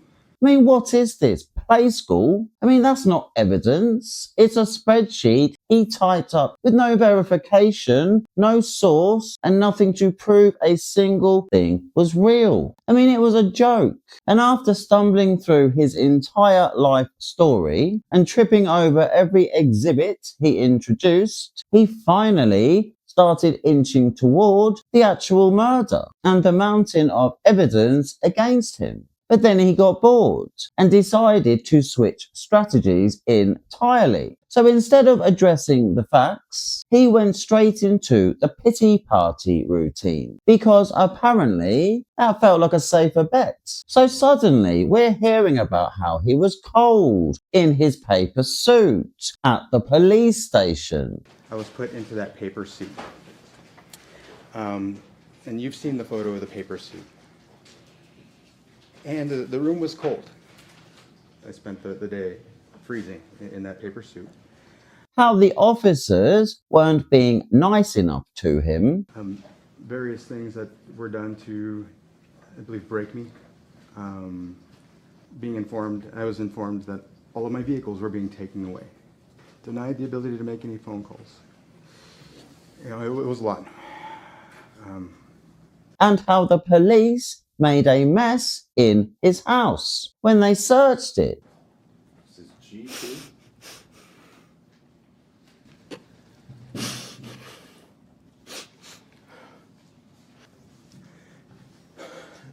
So, this for me was, you know, the thing that just broke me. I mean, it was sinful. A desperate attempt to make the jury feel sorry for him, instead of dealing with the evidence that was burying him alive. So now that we'd got past that everlasting pointless stunt, it was finally time to get to the bottom of this entire debacle. Because for 2 years, all we'd heard from this man was the same tired script. Everyone is corrupt. He can do no wrong. And by this point, everyone was tired of hearing it. So this is when Christopher steps up. And honestly, he nailed it. He went through every point, every single one, ticking them off his list as he went. And Tellez, oh my God. I mean, watching him try to wriggle out of each question was like watching someone drown in quicksand that they'd already jumped into themselves. I mean, he walked Tellez through every piece of evidence, like he was reading him his own obituary. You believe this was a professional hit? And that's what I believe. Okay. And you believe this killer is kind of almost like someone hired to do this job, like an assassin, essentially, right? That is what I believe, yes, sir. The assassin seems to be wearing a giant sun hat. It's a pretty big hat, right? Yes, sir. You think that might attract attention? I would think so. Okay, but this is a professional. Right. All right. And this professional is also wearing a bright orange shirt, correct? Yes, sir. Professional? Yes, sir. But wouldn't that attract attention? I think that's part of the reason. You believe that professional assassins want to draw attention to themselves when they're carrying out murder. That's your testimony? When they're framing someone, yes, sir. So the answer to my question is yes. You believe professional assassins like to draw attention to themselves. So this is your assassin walking in the middle of the day. Your professional assassin is wearing a big saddlebag, right? He's wearing Nikes. And you don't disagree that's from, you've seen all the footage, that's the killer's car, right? Yes, sir. It's a maroon Denali, am I right? Yes, sir. You own a maroon Denali, isn't that correct? I do, sir. That's your car, isn't it? Yes, sir. Similar to the killer's car, yes, Not sir. similar, exactly like it, correct? Coincidence? I don't think so. I think the killer got a car like mine. Okay. So there's no doubt that the killer took a maroon Yukon Denali to Garriman's house to perform, as you have explained to us, to be some sort of professional hit. Yes, sir. Okay. Right. But we know a professional killer killed someone in broad daylight, made it a point to park on a completely different street, but then for some reason decided, oops, I forgot something, and drove all the way back. My belief is that he wanted to make sure to commit the crime, and then when he was done, he wanted to make sure the SUV was seen in front of the house. So let me get this straight. So you have a killer who goes all the way out of his way to park on a completely different street, walks the whole length, does the killing, drives out of the complex, and then makes a U-turn, comes all the way back into the complex, pulls up, gets out, looks around for something, and you believe that's all part of the assassin's plan? I do. It wasn't me, so. Sir, doesn't that look a little amateurish? I would like to think that I wouldn't use my own car.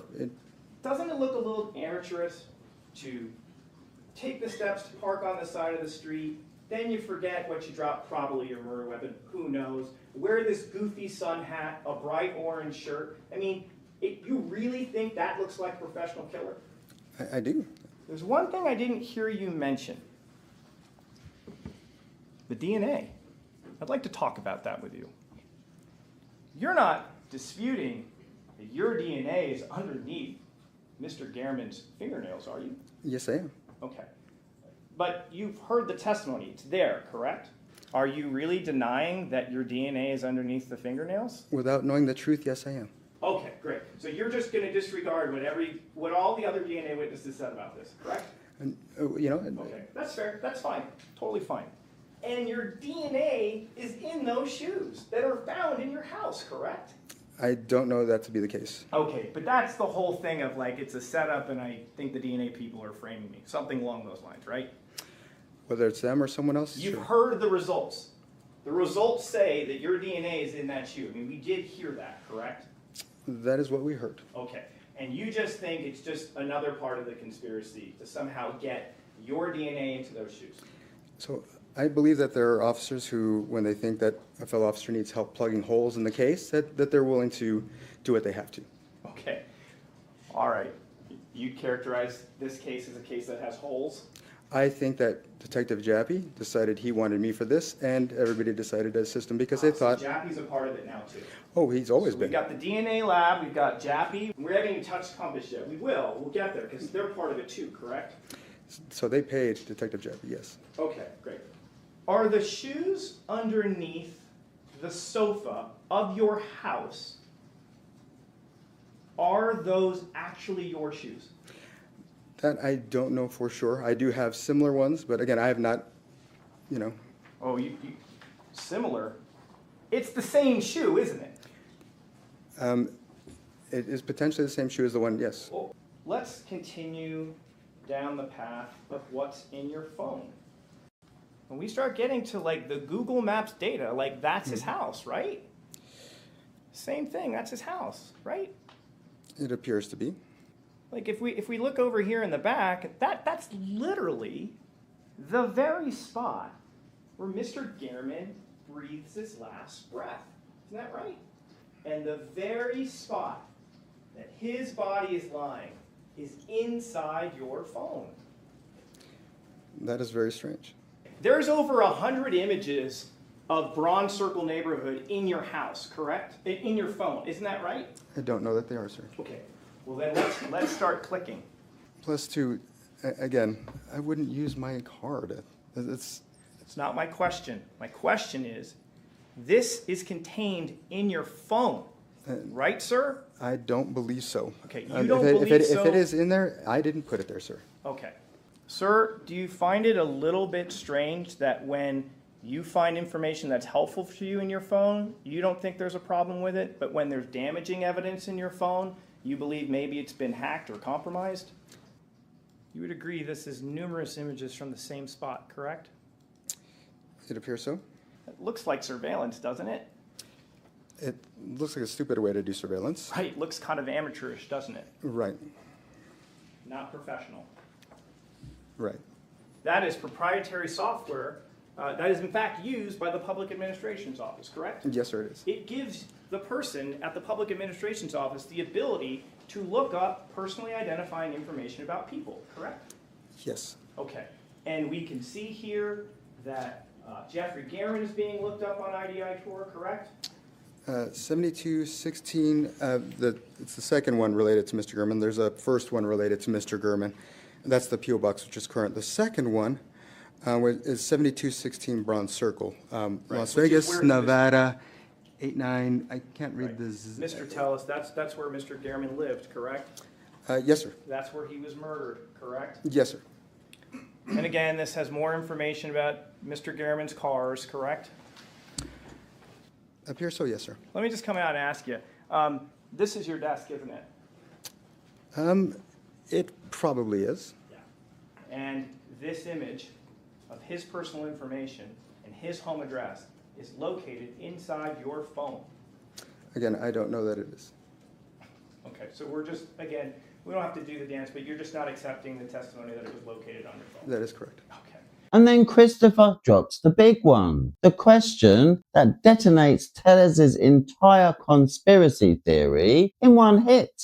If they wanted Tellers out of the game, they'd already succeeded when he lost the election in June. So why kill Jeff in September? By that point, Tellers was about to become officially and totally powerless. Killing Jeff after the job was effectively done made no sense. And not only that, he was the one who got Tellers out of the position in the first place. I mean, at that point, Jeff would have literally been their favorite person on earth. You were a lame duck as of September 2nd, 2022. Isn't that right?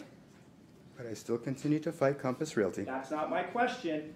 You're out of a job in that you're not an impediment as of January 1st. Isn't that right? As of January 1st, but I was right then. So you're trying to tell us that Compass Realty was so upset with you that they backed a candidate who wins, but then they just can't wait any longer, so they murder a reporter? They can't wait for 3 months? Yes, that is absolutely the case, sir. So the answer to my question is yes. That Compass Realty, even though they successfully backed a candidate that defeated you in a primary, they couldn't wait another 3 months for you to leave office, correct? because I've got the authority to really crack things open then.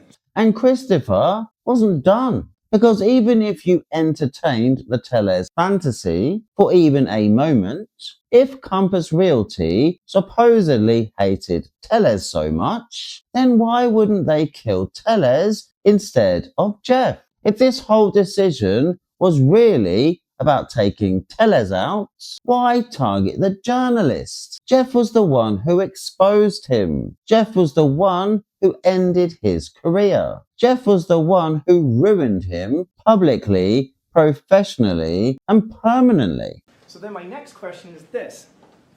If they hated you so much... I don't think they know me to hate me, but sure.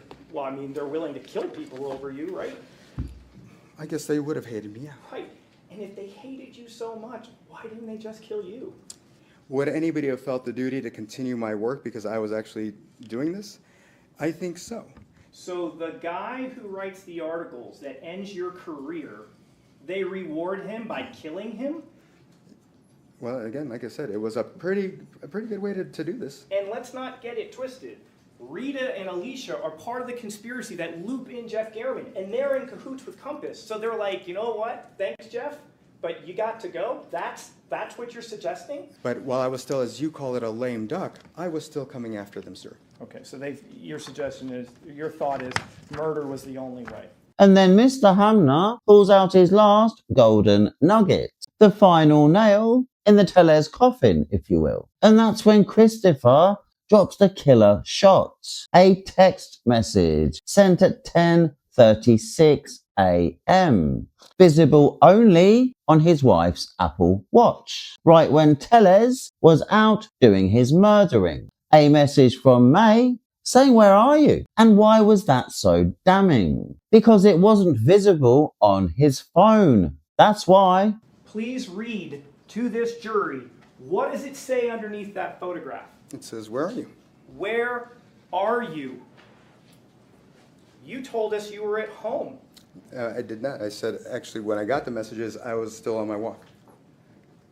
Sir, is it your testimony that you were at home on the day in that morning? Not the entire morning, no. And Okay. I said that to you, sir. And let me ask you this question. That message isn't on your phone, is it? It isn't. I mean, If it was sent, it should have been, but... Sir, yes or no? That message isn't on your phone. Why it isn't, I wouldn't know because apparently it's ask not. you why. It's not on my wife's phone either. Sir, I didn't ask you why. I asked you a yes or no question. That message is not on your phone, correct? From what you showed me, it is not. And you were in possession of your phone on that day, correct? On that day, yes. And you, as the owner of the phone, have the ability to save messages and delete messages, correct? Oh, Robert, what have you done? You're in big trouble now. He deleted a message sent during the exact window of the murder. A message that only survived because it synced to his wife's watch. That watch became the silent witness he never saw coming. It proved the message existed. It proved it belonged to the conversation. It proved he tried to erase it. And it proved he was out of the house at the time of the murder. A slam dunk. Game over. Enjoy the big house, Tellez. And that was that. Tellez had single-handedly destroyed any microscopic chance he had of seeing freedom in the next few decades. And honestly, he would have been better off putting on no defense at all, instead of humiliating himself on national television and handing the state everything they needed on a silver platter. But anyway, that was that. The defense had rested. But before we move on to the closing arguments, there's something I need to address, because some of you are probably wondering the same thing. Why didn't they call his wife? She lived with him. She was in the house on the day of the murder. So why wasn't she questioned in front of the jury? So under US law, spouses genuinely cannot be compelled to testify against one another in a criminal case, meaning the prosecution may not have been able to force her onto the stand, even if they wanted to. At the same time, her absence is just as telling from the defense's perspective. If she could have provided a clean alibi, for example, confirming Tellez was at home at the time of the murder, the defense would have absolutely called her. The fact they didn't suggests her testimony may not have supported their case, or worse, could have been torn apart under cross-examination. In the end, both sides just avoided the risk. The prosecution relied on direct, forensic and circumstantial evidence. The defense chose not to introduce a witness who might have done more harm than good. And with that said, the stage was set for the final showdown, closing arguments. And then Pamela steps up. So her closing is a continuation of her opening, but this time with receipts. So I have to admit, this woman is good. There is no messing around with her. She moves through the evidence like she's late for a train, but somehow it never feels rushed. Every sentence lands. Every point connects. There is not a single wasted word. By June of 2022, Jeff Garriman had caused a lot of problems for the public administrator, Robert Tellez. He had written an article saying that the management of Mr. Tellez was so bad that the county had to bring in a private consultant in order to assist with the management of an 8-person office.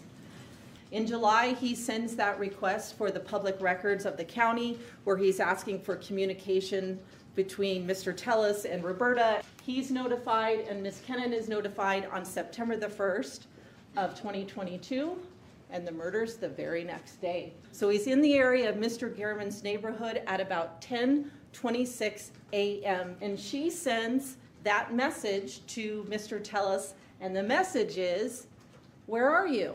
Well, he's sitting in Mr. Garriman's neighborhood, so he's not answering this text message. Mr. Tellez at 10:40 a.m. is now on Wintergreen Drive, which is the cross street to Bronze Circle, and the murder itself takes place at about 11:18 a.m. Then Mr. Tellez is back at his own neighborhood by 11:51 a.m. She then walks the jury through the charges, the elements, the legal requirements, the instructions, all the stuff that usually feels like homework. But she delivers it with such clarity that the whole thing becomes impossible to ignore.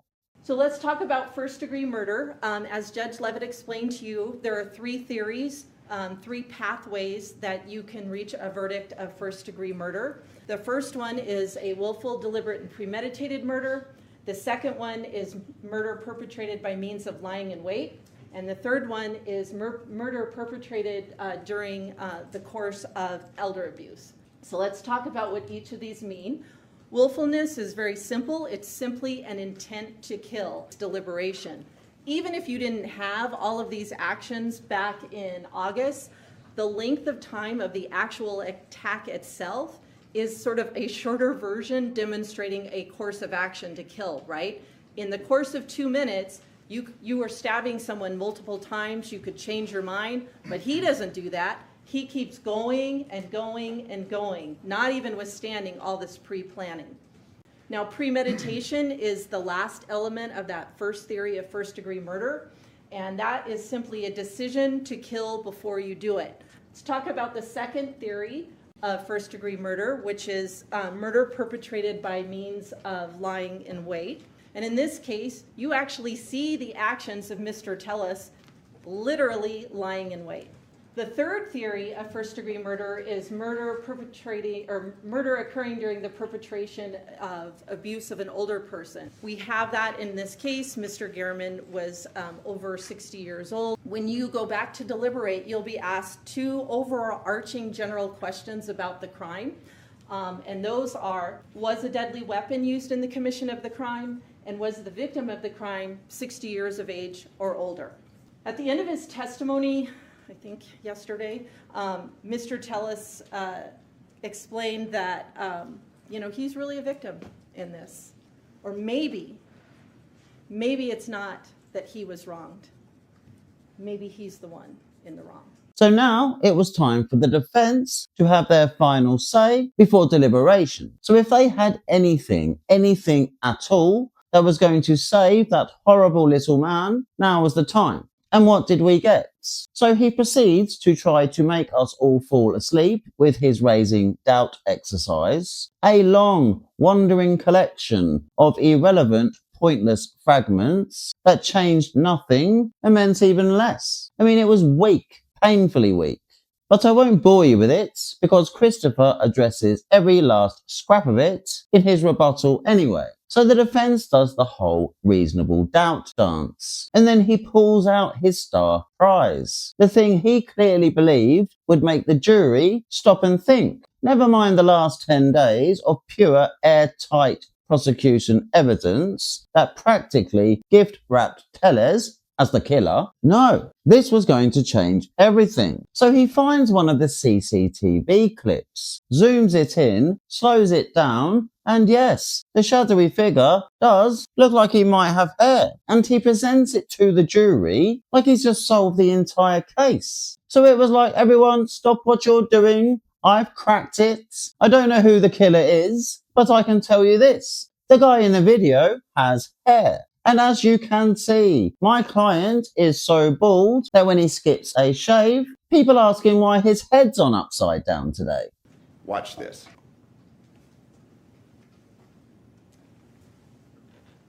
Look at the profile. What's that look like on the top of the head? I'd submit to you that looks like hair. We've seen Mr. Tellis. He gave testimony from the witness stand. Does that profile match the profile in that vehicle? I mean, it's no secret. The man's bald. I mean, this was his big moment, the grand finale. But what did it actually mean? Not much. The image was blurry, distorted, and open to interpretation. Lighting, shadows, compression, even another construction worker with the same vehicle, although very unlikely. Take your pick. It wasn't evidence. It was a last-ditch attempt to plant doubt where none existed. And by that point in the trial, with the DNA, the surveillance, the physical evidence, digital forensics, and Tellez's own behaviour burying him at every turn, it just didn't land. So now that the defence had finished embarrassing themselves, it was time for Mr. Hamner to get up and tie them in so many knots they couldn't even twitch. So he does exactly what a real prosecutor should.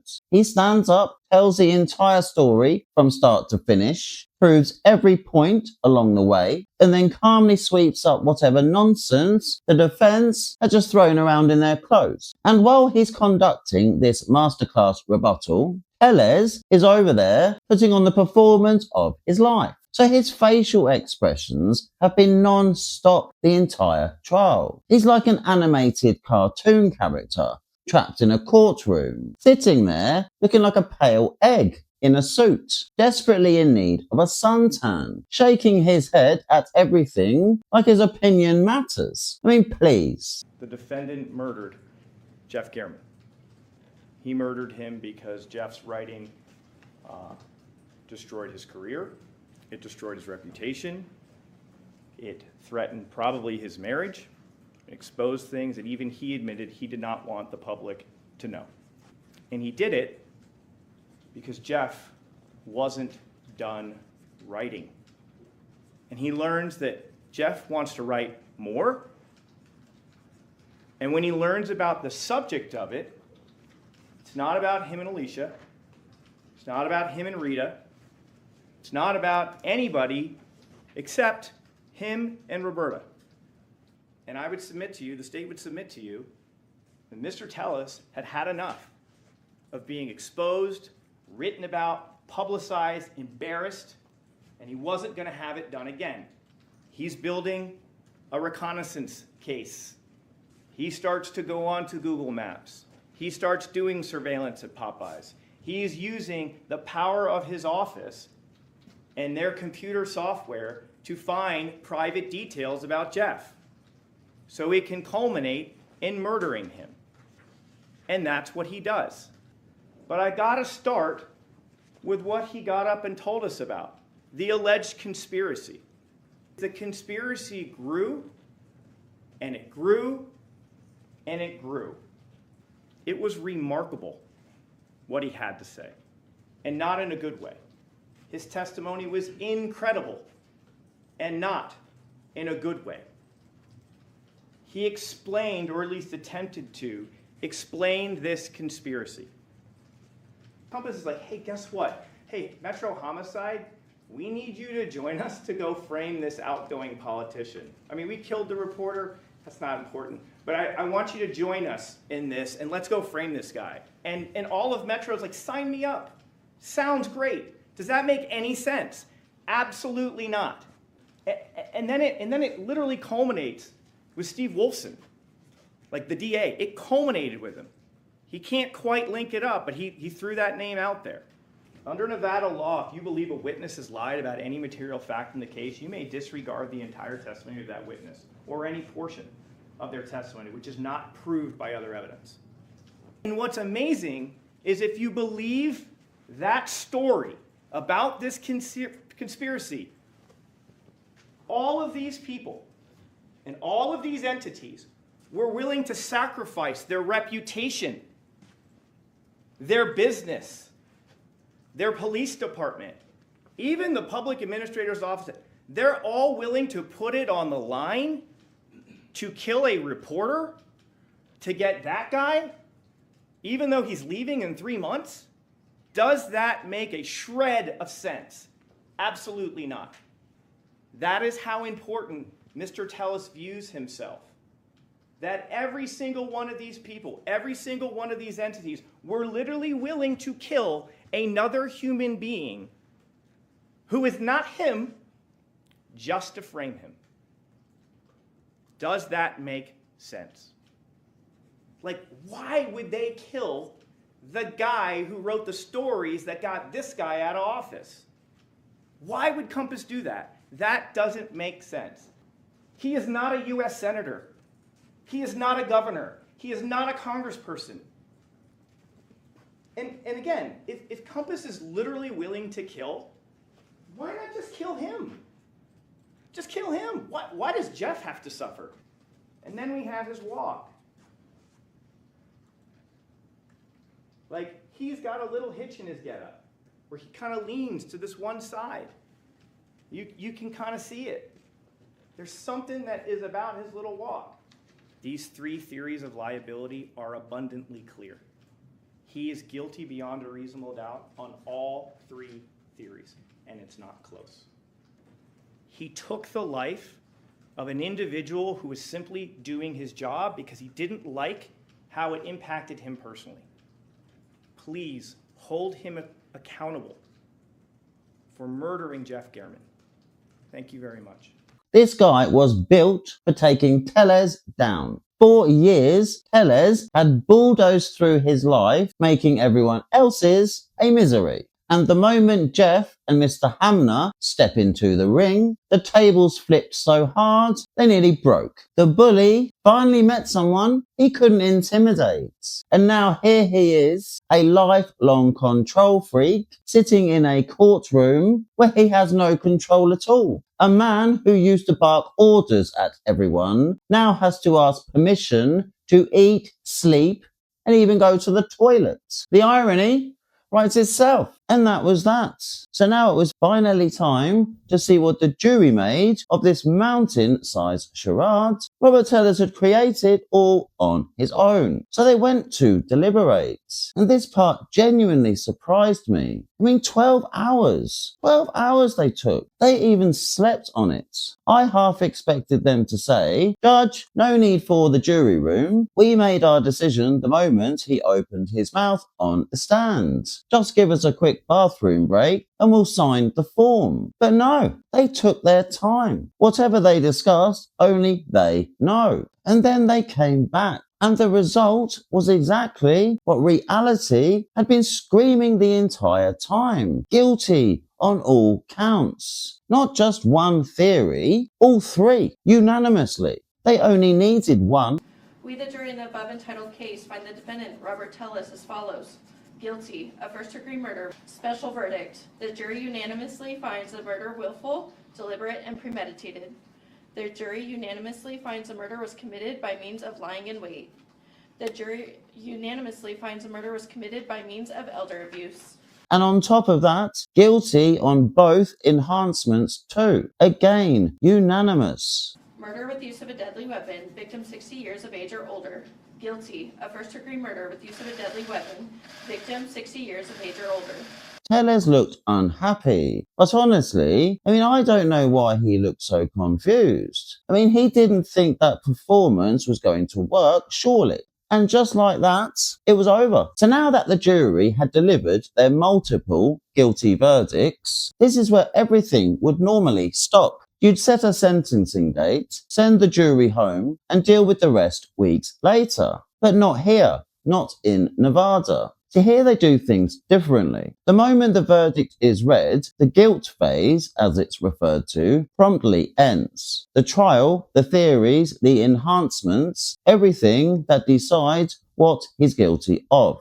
And then, without leaving the courtroom, without even catching a breath, we move straight into what's known as the penalty phase. So this happens immediately. Same day, same jury, same room. And this is when the jury, not the judge, decides the sentence for the main murder charge only. Not the enhancements, just the core count. So it works like a mini trial. Both sides give a short opening, which is just an intro explaining how this part works, and a short close. The state puts on their impact case, usually family members speaking about the loss. The defense brings whoever they can to say something positive, again, usually family. The state gives their recommendation. The defense begs for mercy. Then the jury goes out again and returns with their second verdict of the day. So the sentence for the main charge and the options the jury had in this moment were as follows. So 50-year fixed with parole eligibility after 20 years, life with parole eligibility after 20 years, or life without parole eligibility at all. And that's it.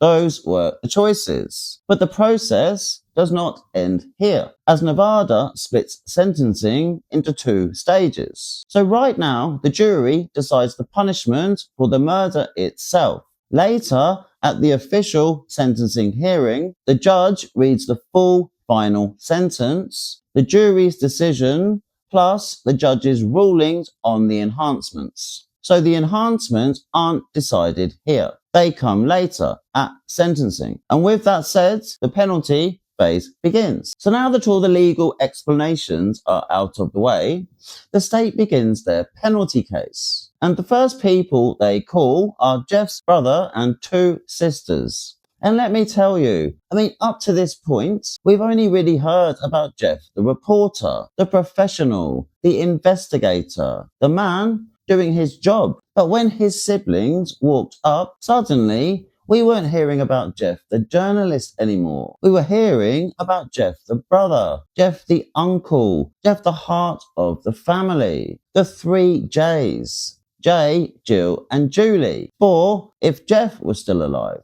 And the moment they started speaking, the entire room shifted. This wasn't about headlines or articles anymore. This was about a man who was loved, relied upon, and woven in to the center of his family's life. A man who wasn't just respected, he was needed. It's been really hard. It's been a hard couple of years. Jeff was our leader. He was the older brother that we all leaned on. So we did a lot of sports. He took me to my first Milwaukee Brewers game. He taught me how to play golf. And he was a good teacher. He really was. And he was a natural. I wasn't, but I think I only beat him one time in my ever. Movies, we went to a lot of movies. I remember that when we were younger. And even when we got a little older, he liked going to movies. This is from New Year's Eve, 1980, so December 31st. Really was. We loved him, and he loved us. And a big part of Jeff's life was spending time with the family. He loved the holidays for that very reason. He loved Thanksgiving. Just the whole ritual about him being with the family. We're doing our best, and we miss him a lot. That's Uncle Jeff. That's my daughter. I think she's like 3 or 4 months old. Jeff was the eldest sibling of 4, as I stated, and I'm the youngest. I believe my other siblings, we welcomed his advice, as it usually was on target and gave us a good perspective when we needed it. He always was there for me when I needed him. I miss reading his stories and seeing his byline, and shopping with him, talking on the phone, and texting with him. These events, these holidays, they'll never be the same without Jeffrey there, ever. He had a knack for remembering everyone's birthdays. He never forgot his nieces and nephews' birthdays.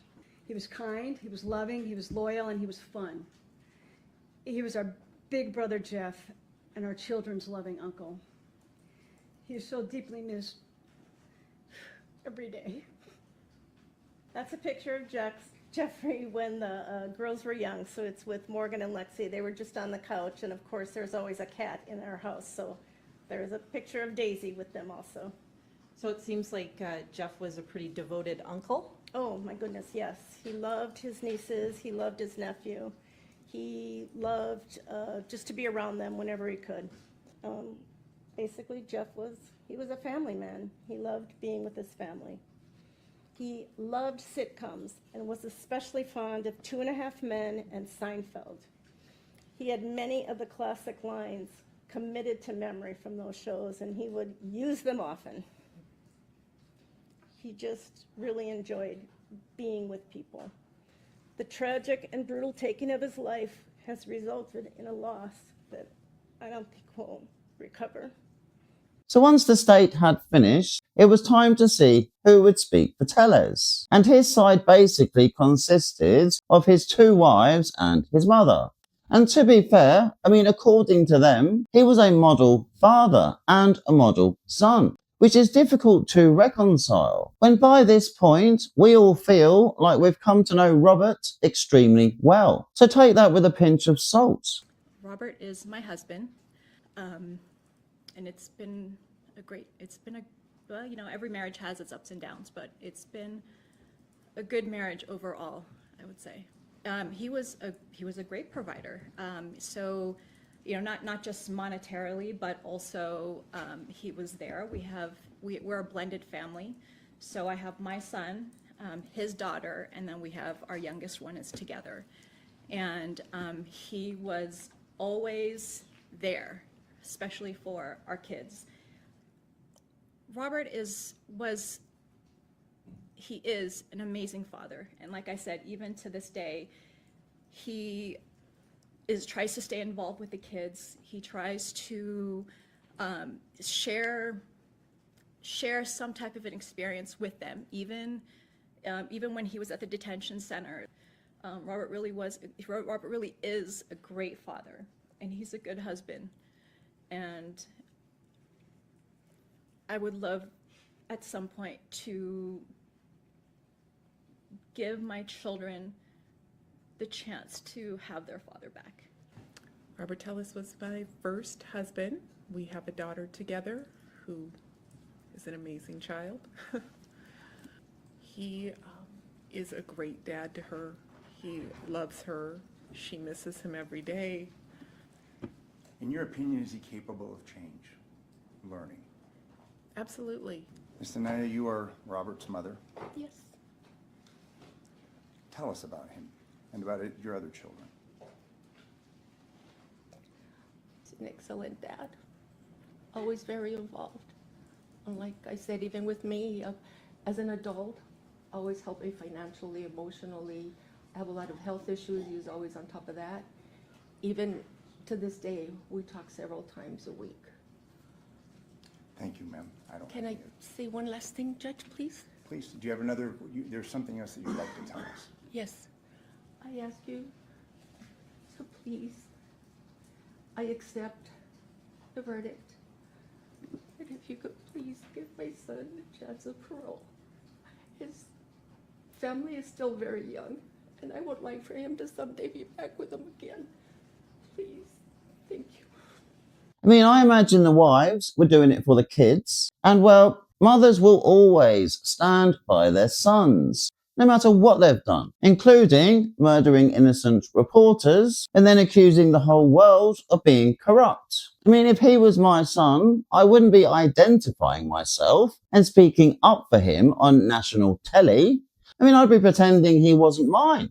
And with that part of the hearing was done. And now it was time for both sides to speak one last time before the jury went out to deliberate.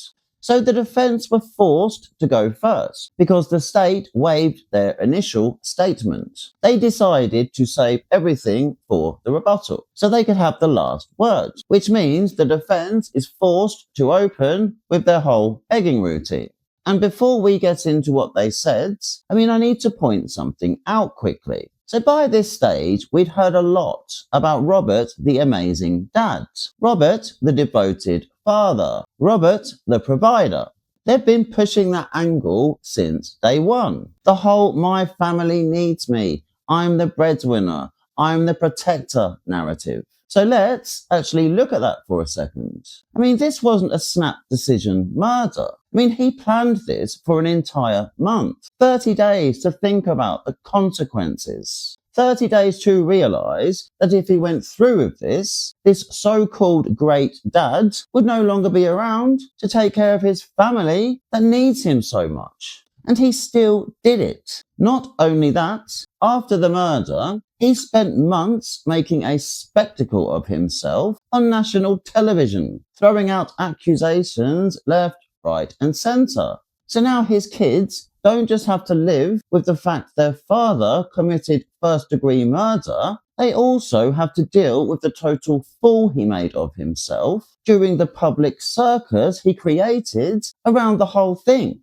Kids are cruel enough without having that sort of ammunition handed to them. So when the defense stands there and paints him as this flawless parent, this pillar of stability, this model father, it's hard to take seriously. The actions don't match the image, not even close. In order for justice to be justice, there needs to be an element of mercy. The sentence that you decide, this connection that will leave this indelible mark on his life, how's it going to affect his family? His children? Give him the opportunity, give those children the opportunity at one time, decades from now, the opportunity to have their father back, their stepfather back. It's a heavy burden. The judge has instructed you Obviously, you're duty bound, as you have been in the initial phase of this case, to follow those instructions. Allow for there to be mercy in this determination. He's not going to speak to you through this course. Given the posture of this case, he's maintained his innocence, but don't punish him for that. And with that, the defense wrapped up the plea. So then it was Christopher's turn. And he doesn't take long because he doesn't need long. I mean, he launches straight in with two extremely valid points. So point one, homicide is how Tellez handles problems. Jeff writes stories about him. He loses his job. And in Tellez's mind, that somehow justifies murder. I mean, that's his version of reasonable problem solving. The world wasn't going to end. He had simply lost an election. And the way Robert Tellez chose to handle this was devastating. He executed him. He didn't have to do that. But that is how Mr. Tellez felt it was appropriate to deal with this situation. Not a good start. Point two. Look at what he was willing to do to save himself. I mean, he was prepared to sacrifice everybody by attempting to throw them all under the bus. If Tellez had his way, everyone who worked on the case would have been taken away from their families too. The defendant, when he got up and took the stand, was willing to sacrifice the reputations of a company like Compass Realty, the employees that work for Compass Realty, members of the Public Administration's Office, multiple members, specifically Detective Gaddis, Detective Jappy, Detective Mogg, members of the Las Vegas Metropolitan Police Department, their DNA lab, even the District Attorney's Office. Why? All to save himself. I mean, that alone tells you exactly what kind of evil, self-centered man he really is. And then Christopher hits the point that actually matters. If Tellez thought killing a reporter was the logical choice because of some articles, imagine what he thinks is justified against the people he believes set him up for murder. I mean, in his mind, that's far worse. And he now has decades to sit in a prison cell and plan the entire thing. If he truly believes that all of these people did something to him, then there is a risk that something like this could happen again. It should be considered. I mean, that on its own is a perfectly valid argument for life without parole. But then comes the part that shocked me. Right at the moment where he had all the ammunition for an LWAP recommendation, when the logic is airtight, when the danger is obvious, when the stakes are at their highest, he doesn't push it. He recommends life, but leaves the without parole part entirely up to the jury. I mean, no emphasis, no push, nothing. What is the appropriate punishment? The state would submit to you that life is an appropriate punishment. Whether it is an eligibility for parole after 20 years or life without the possibility of parole, I'm going to leave that to you. After spending the entire trial going for Tellez's throat, he backs off at the last fence. And this time, it didn't take long. Just over an hour later, the jury wandered back in with their verdicts. And honestly, I mean, after Chris's non-existent push at the ends, I already knew where this one was going. Verdict. We, the jury in the above entitled case, having found the defendant, Robert Tellez, guilty of murder of the first degree with use of a deadly weapon, victim 60 years of age or older, impose a sentence of life in the Nevada Department of Corrections with eligibility for parole beginning when a minimum of 20 years has served. Dated at Las Vegas, Nevada, this 28th day of August 2024, signed by foreperson, juror number 2. Ladies and gentlemen of the jury, is this your verdict as read? So say you one, so say you all. Yes.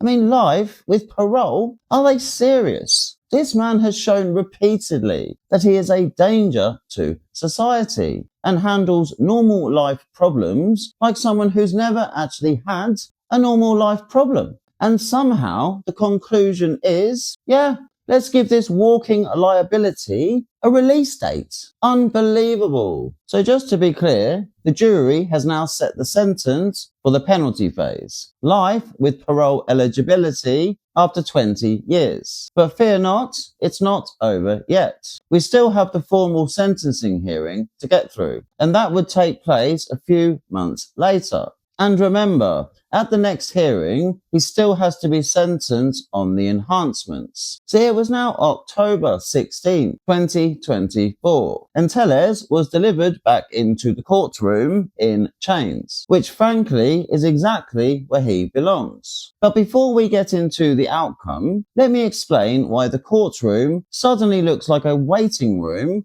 for the condemned. I mean, unlike the penalty phase, this part is completely impersonal. I mean, as you can see, you've got Robert sitting there with his new best friends, lawyers scattered everywhere, and the whole thing moves like some kind of fast-paced cattle market. I mean, bring one inmate in, get them sentenced, wheel them out, next one in. No ceremony, no drama, just conveyor belt justice. So this process is simple. Any family members who want to speak get their moment. In this case, Jay, Jeff's brother, returned to give his statement. Then the state steps up, reminding everybody exactly what this evil little man did. After that, they make their final push for the maximum, then followed by more begging from the defense. And just so everybody is clear, the judge has a range here. She can go light with 1 to 20 years, or she can go for the maximum 8 to 20 years on the enhancements. And whatever she chooses is consecutive, meaning it's stacked on top of the life sentence he already received. The court gave him wide latitude to explain and offer evidence of all the hollow claims that he made pre-trial. He alleged detectives planted evidence. He alleged various conspiracy theories involving real estate companies. He claimed various detectives were unethical and that there were several corrupt officials involved in the circumstances he found himself in. The jury squarely and soundly rejected all of that.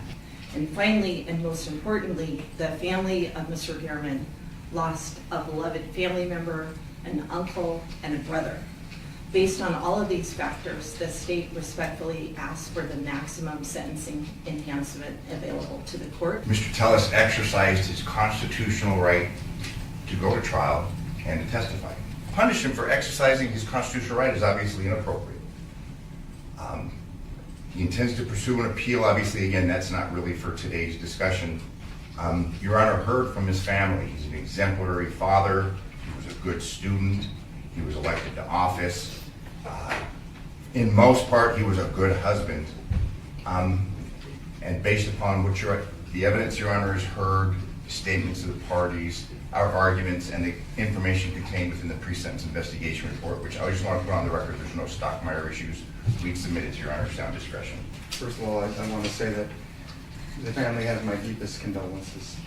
They're, Mr. Gehrman was, very impactful in the community. He was, he made a difference.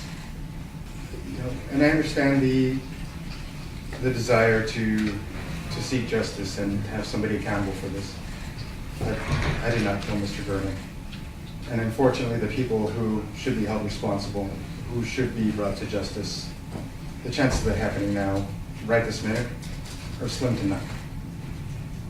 But that said, again, my deepest sympathies to the family, and I wish them well as they navigate the rest of this tragedy. So the judge finally takes the floor, and it doesn't take long. I mean, of course, she gives him the maximum. Quite right too. Because if she'd gone for the lower end, this evil little so-and-so could have been eligible for release in just 21 years. But thankfully, she didn't. She hits him with the full 8 to 20 on the enhancement. This time, the court's going to sentence 2 to life in the Nevada Department of Corrections, with parole eligibility beginning after a minimum of 20 years has been served, and after considering all the factors enumerated in NRS 193.165, the court's going to sentence you to a consecutive 8 to 20 years for the deadly weapon enhancement, for an aggregate 28 to life in the Nevada Department of Corrections. So let's make this crystal clear. Final sentence, life with parole eligibility after 20 years, plus 8 to 20 consecutive for the enhancements. Meaning, the earliest he can even apply for parole is 28 years from now. So let's just hope that when he finally gets his chance at parole in 28 years, the entire board happens to be in a particularly awful mood that day and decides to take their irritation out on him.